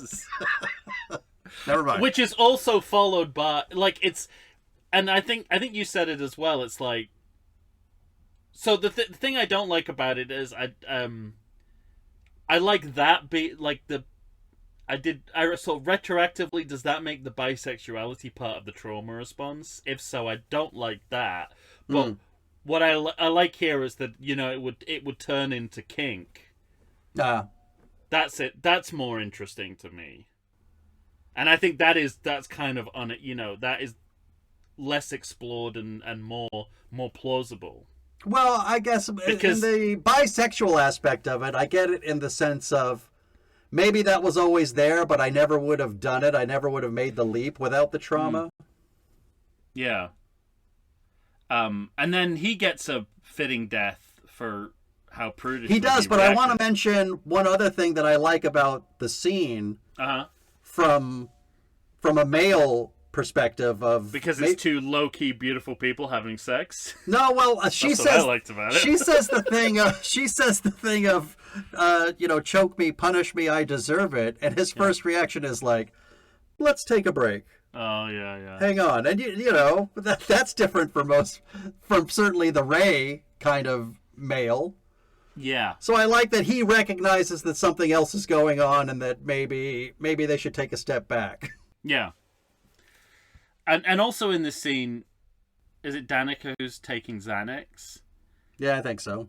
And I think we commented when we did Nightmare 2010 on Patreon that you when you make slashes now, you have to do it in the knowledge that young people are not just taking illegal drugs, right. they're also taking legal drugs all the Yeah. time. Yeah. And that's something that the formula has to kind of co-opt in some ways. Mm-hmm. But as she does it really adorably. She's like, Xanax. Super Nintendo Chalmers. But his death is kind of thematically linked to his refusal to indulge in raw sex, because he gets choked. He gets to choked. death. He gets roped. And they sort of that's one of those, and we see this all the time in the slasher as well. The deferred deaths, right? It's a while before we find. I was gonna say, well, we see it, but the characters don't. Yeah, because he's got to have that House of Horrors popping out moment. You also get that sense of, this happens a lot in the other series as well, Halloween especially, I think, of the lucky serial killer, because she doesn't come out to look until the killer's driving away with Milo's body in the back seat. Yeah, that kind of idea. I like that. And it also makes you think, it's like, would he be doubly embarrassed that he was talking to himself in the car when the killer found him? Yeah. I love the Cracker Queen vanity plate. That's a great touch. Yep. To Danica's characterization. They're going to investigate. Got to investigate that pastor. Well, because they find out he owned the car, right? Yes. Yeah. And then we have the. There's a good bit of tension in this when the pastor's gone and whoever that young woman is that's cleaning the windows in the church. Yeah. I like that actor because she's making me think she might be a serial killer just by cleaning those windows. She became a suspect quickly. And then around here is the steam room kill. Yeah. Not kill, sort of like attempted kill. Yeah. This is the warning message on the steam door. The warning message on the steam door, but also, well, a couple of things. I mean, he would immediately faint if he was in that slicker in a sauna. No, I don't know he was ever in the sauna. Isn't the writing on the outside? Oh, okay. Yeah, you got an explanation for everything, okay?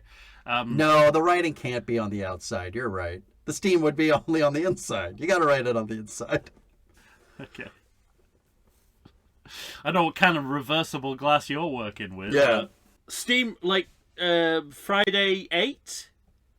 Don't we have a sauna kill? Isn't there a sauna on the boat? Yeah, 8? On the boat, yeah. There's a sauna on the boat, on that ferry from New Jersey to New York. That boat has a sauna, a dance floor, a gym, and then many, many decks of underworking, Titanic type. Freddy's boiler room is in boiler rooms, yeah. But it also reminded me of that, and it also reminded me of Halloween 2 with the hot tub for some reason. Anyway, yeah, right. I feel like they like, but just general bathing and showering. There's a lot of that in slasher movies. Right.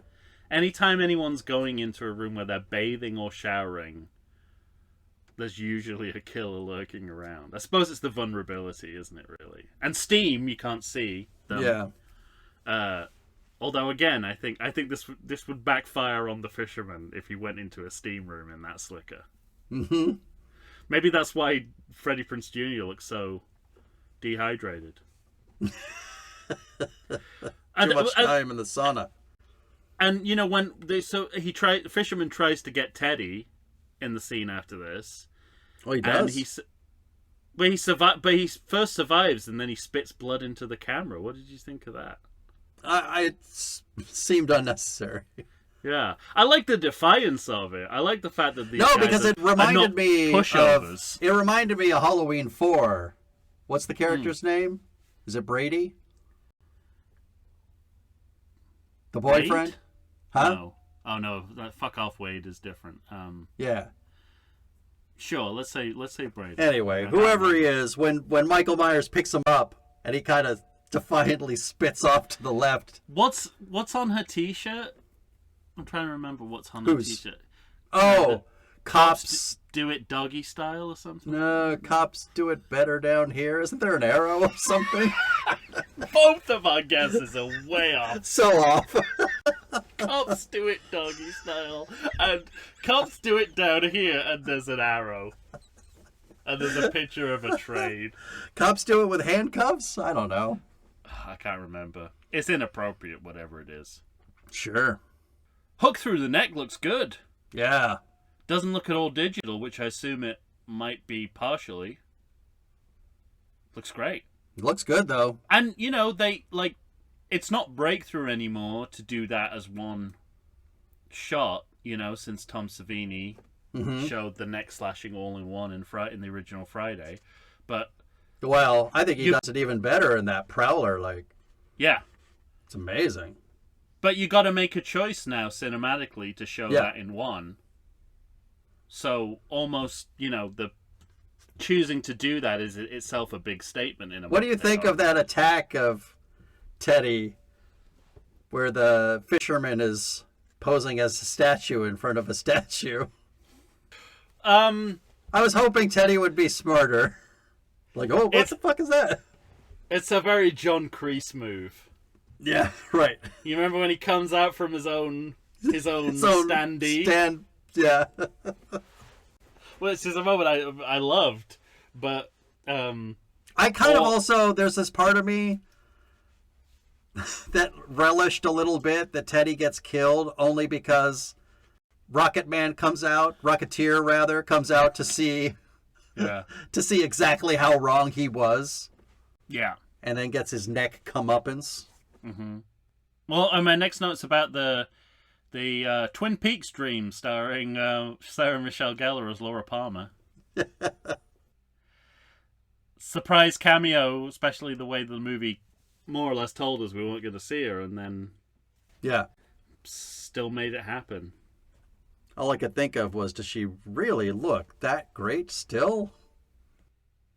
Yeah. Well, I think there's a little bit of... I mean, she only needs an Instagram filter, really. She doesn't. She doesn't need the Harrison Ford treatment. It's clearly, digital at work. Yeah. I wish maybe some of it was a little more practical. But the dissolve into her, what I called corpseification. Yeah. I thought was pretty good. Oh, that's why I wrote Donovan. Because she turns Carrie, first of all, with the blood. Yeah. Prom King with the blood. Beauty Queen with the blood. And then she goes Donovan, and I meant Donovan in Last Crusade. Yeah. When he turns into Doc Brown. Mm-hmm.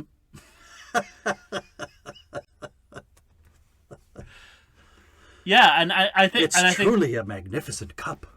And it's all okay because it's a dream sequence. Yeah. Which is why, I've heard some dissent over this, that this was unnecessary. I'm like, yeah, but it was a dream, so... Mm-hmm. She's there, right? She's probably on set to support her husband. Or I don't know if they're married actually, but they're in a long-term committed relationship for sure. This movie, right. This movie also has a kind of, I think, unintended hilarious moment that felt very Naked Gun when the dad and son when Rocketeer and Teddy are hung up. Yeah. Where they put that screen up, it's like, all right, people, nothing to see here. Come on, let's go. the fireworks. Well, they So literally good. could. They literally could have had fireworks in the background if they wanted to, as Yeah. well, given the time of year. It's kind of like going on the Jaws theme, because there's Ray's Quint entrance at the town meeting. Mm-hmm. The Rocketeer mayor is obviously meant to be somewhat of a Larry Vaughn type. The hanging upside down is obviously a Jaws reference. Yeah. So you've got Tiger shark. Oh, what? But it's kind of like, first of all, it's like the beginning of the slasher corpse parade, which, you know, the third act of all Sure. slashers. We have a corpse parade, but it's kind of like, I don't know. Is there something about Larry Vaughn never got punished for what he did? He's still the mayor in Jaws 2. Yeah, right. Is there a sort of like, no, let's kill the mayor this time. Let's make sure he gets his comeuppance. Gets his comeuppance. We don't. We don't know. Larry Vaughn's never mentioned beyond Jaws 2, right? There's no. No. When we go back to the town in 4, he's not. That would be amazing if he was still mayor then. Or if, I don't know. or, I don't know or if if he Murray didn't get Hamilton elected lived- and became destitute, like killed himself. Or did Murray Hamilton even live that long? No, I don't think so. I don't think so. I think he died pretty Yeah. young. Yeah, and again, I love that at this point it's, I mean, mostly because everyone else is dead, but Danica and Ava are kind of like emerging as the central female friendship that's carrying the movie. Mm-hmm. But most slashers would have us choose one or the other, I think. Yeah, right. And this one is content to let us have both. And I think, again, that's because there's a female director who's like, you know, let's just have 2 final girls. What's wrong with that? Yeah, and there's nothing wrong with that. And I think you could do it. Whatever, you have the autonomy to do whatever you want. In this movie, it works. In Friday the 13th, 2009, it's such a surprise that I kept thinking both girls were going to live, and then you get that last death scene right before she's about to leave the tunnel works of Jason. Yeah. And that's good too. Yeah. So it can work both ways. And there's even a kind of a, I don't know, like a sly mockery of the burden of representation that female characters in horror have to contend with. Because once it's revealed that, what's the name? We haven't even talked about her, the woman who turns out to be the killer. Mm-hmm. What's her? I can't remember what her name is. She's really Stevie. great too. Stevie, she's really great too. She's very good. When she reveals herself as the killer, she's just like, I'm a strong, empowered woman. Yeah, very funny. And I was just like, it's like, yeah, I mean, women can just be, don't have to be something, you know, it doesn't have to be empowerment. It can just be characters and in a movie. And it reminded me of that as well. And this is where she sort of says this about how hot the slicker is as well. It's like, finally get to take this Love off. that. Yeah. That's really great. It's like, yeah, it's the worst possible disguise. Well, you could and pick. the other thing that I like too is because there's the movie seems improbable that there's always this shadow cast over the fisherman's face. And you Is like it for a a shadow? Isn't it? well, like that's what I mean. Is that for a long time you're like, so is there just like a blackout shadow over this person that's like they're so deeply set within this hood that you can? And she actually reveals that she's wearing like a smock over That's what I her always entire assumed it face. was. I always kind of I don't know that that's true in the previous movies. Oh, yeah. I mean, to be fair, I'd never seen an actual fisherman wear those clothes. Yeah, of course, right. It doesn't work unless there's a cover of the face. Mm-hmm. This boat fight doesn't look great, or at No. least the green screen aspect of it doesn't look great. Yeah. It's kind of weird because I like while they were on the boat fighting, like the mismatch of foreground and background, I was like, so how did they do this so well in Cobra Kai, which is television? And they have a kind of a a Chuck Norris level boat fight Yeah, right. at the end in the penultimate episode, I think, of that show. I think so, yeah. Yeah. But so it does. You think that they'd be able to do better here? I agree. And we get a fake ending. You know, classic Yeah. slasher. Everything's okay. Everyone's been caught. I kind of I mean, I don't know, like, obviously when you're watching on streaming, you're like, well, 20 minutes to go, this is not the end of Yeah, it. sure. But even in the movie theater, I felt like this would be premature. We'd be rolling credits. What do you mean? Well, if it was truly an ending, we wouldn't have Ava talking with Ray back at the bar. That's true. Yeah, maybe that's how the movie suggests it. I just thought it was like, there's no way this is it. Yeah. Actually, I already knew about And it. we had, I had also kind of figured it out. You figured it out? Yeah. Oh, I actually knew. It's been spoiled for me. So Okay. But the thing that I questioned, there's a few things in the last portion of this movie that I didn't remember and struck me as odd. One, Ray says something to the effect of, do you want a new shirt or whatever? And she's, well, I'm fine. And he takes off his coat or whatever he's wearing to reveal the huge bandage wrapped around his arm where Ava had slashed him with a knife. And I thought, well, if you're trying to get away with this, that's a bit dumb. isn't the game up by then, though? No. Doesn't he know that she knows at that point? No, she's clueless until that moment. Oh, really? Yeah. So I have a problem with that. I thought she was starting to get unnerved by him, though. I don't think so. Okay. Not until she literally sees that bandage and goes, so, Ray, I'm going to go. Thanks for Okay. everything. I thought it happened in a different order. Maybe I just wanted it to. I wanted it to, for sure. I thought she was already starting to get freaked out for him because he was like getting impromptu. Because he comes back in and he's like, you figured it out, didn't you? He's like, yeah, the second you took your coat off, dumbass. That could have just been a bar bandage. Right. And I did not remember at all that it felt very much like Julie had figured this out, knew her piece of shit, how big a piece of shit her piece of shit ex-husband was, drove all the way from her college town back to her hometown where she said she'd never go again, and then showed up to confront the killer with nothing but a stern stare and seemed content to die. I thought, what? I didn't remember that at all. I thought she was going to save the day. Yeah.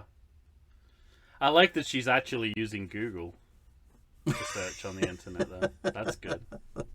It makes a real difference. Sure. Someone uses Google instead of... What was the name of the one in Nightmare 2010? Whiz Bang or something?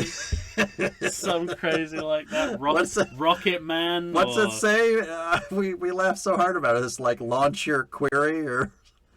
It was something to do with the rocket, wasn't it? Yeah. Take off. Blast off. It says blast off. Blast off, yeah. So funny. It's great when you don't have to come up with an ersatz engine. Yeah, well, I mean, that's all fair enough, and I do think that is kind of problematic writing, but it's offset by this fantastic idea of why this person became a killer, which I really like a lot. And it's in the spirit of the slasher, and especially the Scream movies version of it, where, formerly innocent people turn bad in the course of the series. And, as I said, I think it's a bit of a course-correct revisit of the sequels, where you're like, I think it actually probably would have been better if he turned out to be the killer in the sequel. Mm-hmm.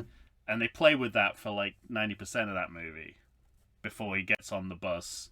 Yeah. And then gets on the boat. Right. And then goes to the island. So he was always a suspect and contender, and I like that they're able to finally sort of make good on that idea. Yeah. And even in the first movie as well, he's a prime suspect. He's a prime suspect for a while, sure.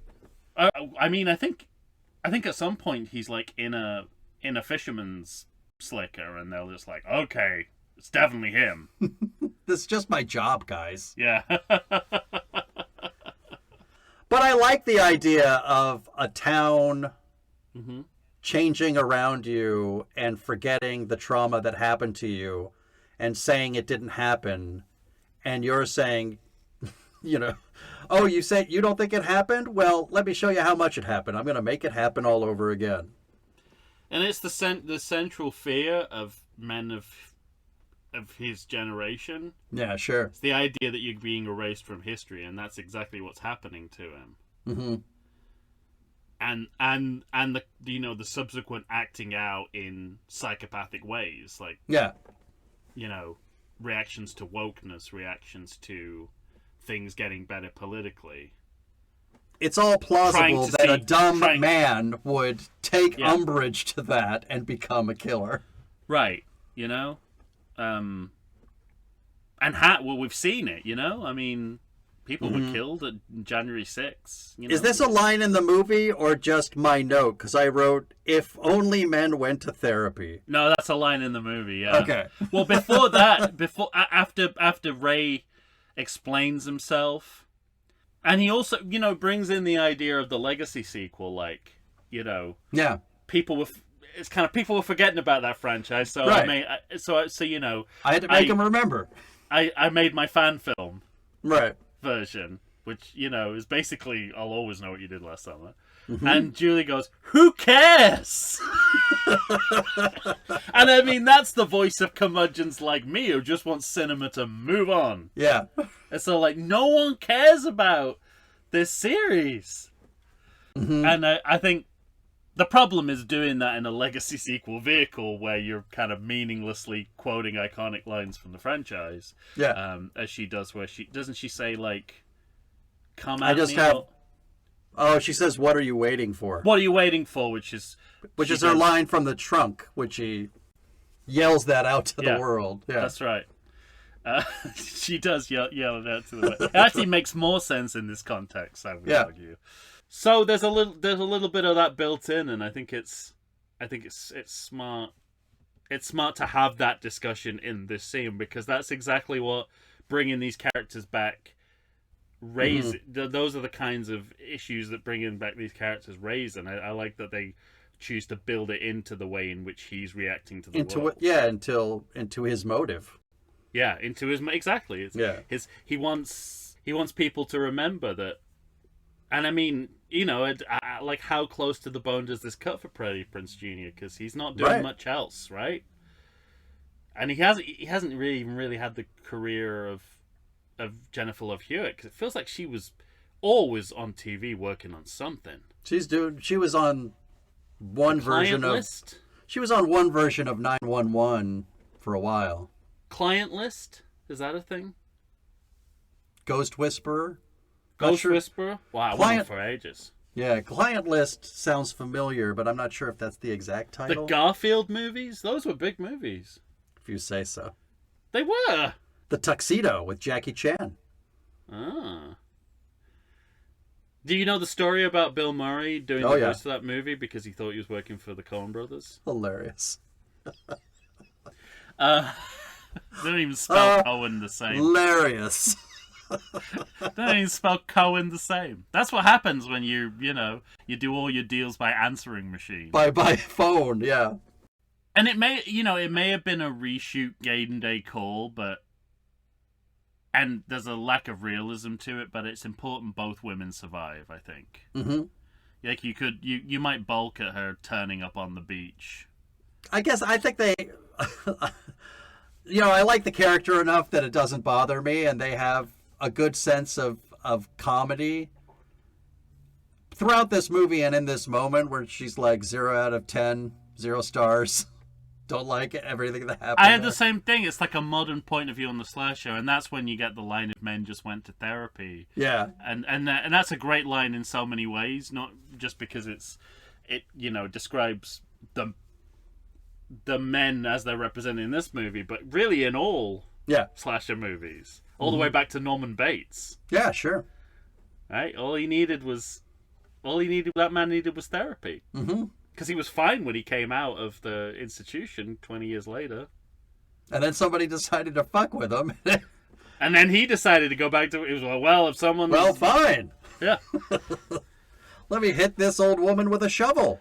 I'm sure that was a better movie than I gave it credit for. It definitely is. Mm-hmm. Come on, cop putting bloody ice cubes in his mouth? I've copped to pretty much all of the big missteps, I think. Excellent. Jaws 2, Psycho 2, Karate Kid 2. Mm. Basically everything we did in our first year. That's what it sounds like. And now this, apparently. Yeah, Maybe. well, this movie also is going to announce one of its 2 planned sequels when Ava says to Danica, "So I forgot to tell you, Stevie's alive." Actually really funny. I should hate it because I I know why I it's can't- in there. I can't But help I but to like it. I like the throwaway delivery of it. Yeah. And it's there to set the table for the mid-credit sequence, obviously. Mm-hmm. But I like the fact. I mean, obviously, it helps probably that it's a helicopter shot. But I like that we're kind of moving away from the action, so it's almost an afterthought. Yeah. We're getting close to the end of a Clint Eastwood Dirty Harry movie, pull out helicopter shot. But it's interesting, the thought that went through my head when they kind of pulled out to the helicopter shot and went back over the cliff where it happened. Mm-hmm. I was like, oh yeah, these aren't the victims, these are the perpetrators. Yeah. I forgot. I totally forgot that. Yeah. It's all their fault. I'm relating to them as their victims. They're not victims. They set this all in motion. They caused everything. Yeah. And then we get, well, we got to get into your credit check, but part of that is the announcement of the second Mid-credits. sequel they want to make. Yeah, I don't have anything until the mid-credits. So... Okay, go ahead. Yeah, so this is one of only 2 references to the sequels in the movie. We re-meet Brandy. At home watching the news. And it's interesting because it's a great idea to just see legacy characters. I'm going to contradict myself when I talk about what happened, the version of this in the next movie. Yeah. But I like the idea. I like the idea of like, because we never have this moment in the slasher sequel where like the other final girls are like, you know, like Amy Steele from. Yeah, right. Well, we don't know what happens to them. That's part of the problem. But like just on TV, going, "Oh yeah, I know that girl. They were trying to murder her when I was hanging around." Why would anybody go back to that fucking camp is beyond me. So I think if they just ended, I mean, that's obviously not the purpose of this scene. I get that, but as a mid-credit scene, which As an idea, it's better if it's just truncated. it's just sort of like, hey, I know, you know, the Leonardo DiCaprio point at the screen kind of meme. But they think they have a better last line with Yeah, it's just sequel. Julie season. showing up and who we fucking up this time. Yeah. But that's the thing. It's like my idea of the mid-credit scene is the pre-Marvel one, which is it's a punchline: Yeah. planes, trains, and automobiles, airplane, Ferris Bueller. Mm-hmm. So that, but None of those are mid either. Those are all end. Yeah, I mean the whole mid-credits thing is ridiculous anyway because you Yeah. start to lose the whole point of a post-credit sequence. Right. But yeah, and it's. I mean, it's interesting because you know you end with this female duo, and then you remind yourself that the sequel ended this way too, with these 2 still alive. But is that diluting it, or like is it sort of reminding you that this series has been pretty good on these female? I don't know. For friendships? me, it's confusing because, like I said, it feels like it's announcing a second and separate sequel to this movie. It's a wild shot in the dark, I think, is what it is. Yeah. And I think it's that habit of writing movies into corner that the next person has to write out. Mm-hmm. I wonder if they knew. I wonder if the person who's directing this movie knew that they were responsible for the next movie, and then when they saw this movie, were like, "Oh fuck, why'd you have to do that?" We could have left it at the beach, and I could have done what the fuck I wanted. Yeah. Right. Although, don't they have form for writing? Isn't the ending of I Know What You Did Last Summer kind of retconned as a dream? Really? I believe so, because it ends with like the raising of the hook, Hmm. And so at the beginning of the next scene, at the beginning of the second movie, they have to pretend that, oh, that was just a dream she had at college. Yeah, I do remember the waking up screaming. Hmm. Well, all right. Anyway, based on characters created by Lois Duncan is another credit check note.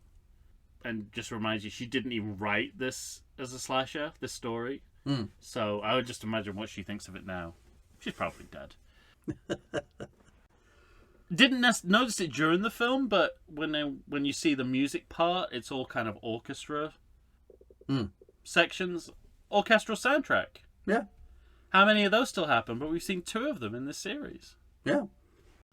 So that was my only other credit check note. All right. That's it. That's it. That's it. Mm-hmm. Well then, ladies and gentlemen, you're going to have to tell us what you think. Yeah. We kind of like this movie. Yeah, I We think both think it's good enough to be good. I don't think most people would. I agree. Friend of the show, Pam Flora, saw her last week, and she's like, "Yeah, I watched that. I didn't like that." Yeah, it seems to be most people's reaction, and I understand the movie's shortcomings. Yeah, But and I think it has shortcomings, but I think the good outweighs the bad. yeah, and I think you gotta compare it to the source material, and Yeah. that was no great shakes. Right. Yeah, it's kind of the idea of, was that movie ever good enough to have the necessity of whatever, either being remade or Yeah, re-legified, if I can use that not at all word. re-legified. What does that mean? Like legacy sequel. Oh, I like it in that context. Re-legified. Yeah, it's interesting. I mean, you know, there's so many movies that we do. You can say there's no way to repeat history with this story, so it's almost redundant even suggesting that. But this would be the original. Would be one of them, I think, Sure. where you can't really. But that's part of this movie's project, isn't it? To kind of fabricate a scenario in which the original events will play out in a similar fashion. And yeah, right. And to do that in a way that's self-conscious. But again, it speaks to that. I think what we've said about this batch of legacy sequels is that they are they should be remakes. But because the fashion is for legacy sequels, they're tangentially written into the ongoing fictional universe. Right. No more so than the next movie we're doing. I'll say. But this still has degrees of that. Then that'll be the last word, except for your word, ladies and gentlemen. Tell us what you think of I Know What You Did Last Summer from 2025. I mean, you could tell us what you think of 97, but really we're talking about this movie. You'll get your chance to You'll someday. feedback on that. Maybe sooner than you think. So, find us on Facebook, find us on Instagram, find us on X, find us on Threads, find us on the skies, wherever you find us.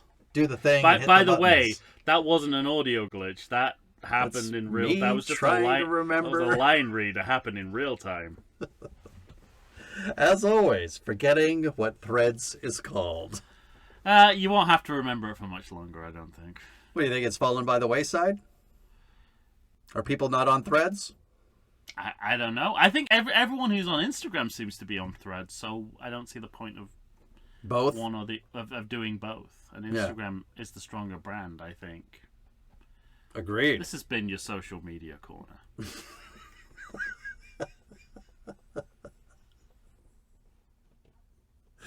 That's the most definitively you've ever stated something and just moved on. I know. That's why it's a corner and not a tangent. Corner has an edge. Can't get out of it. Excellent. Or send an email to everythingsequel@gmail.com, of course.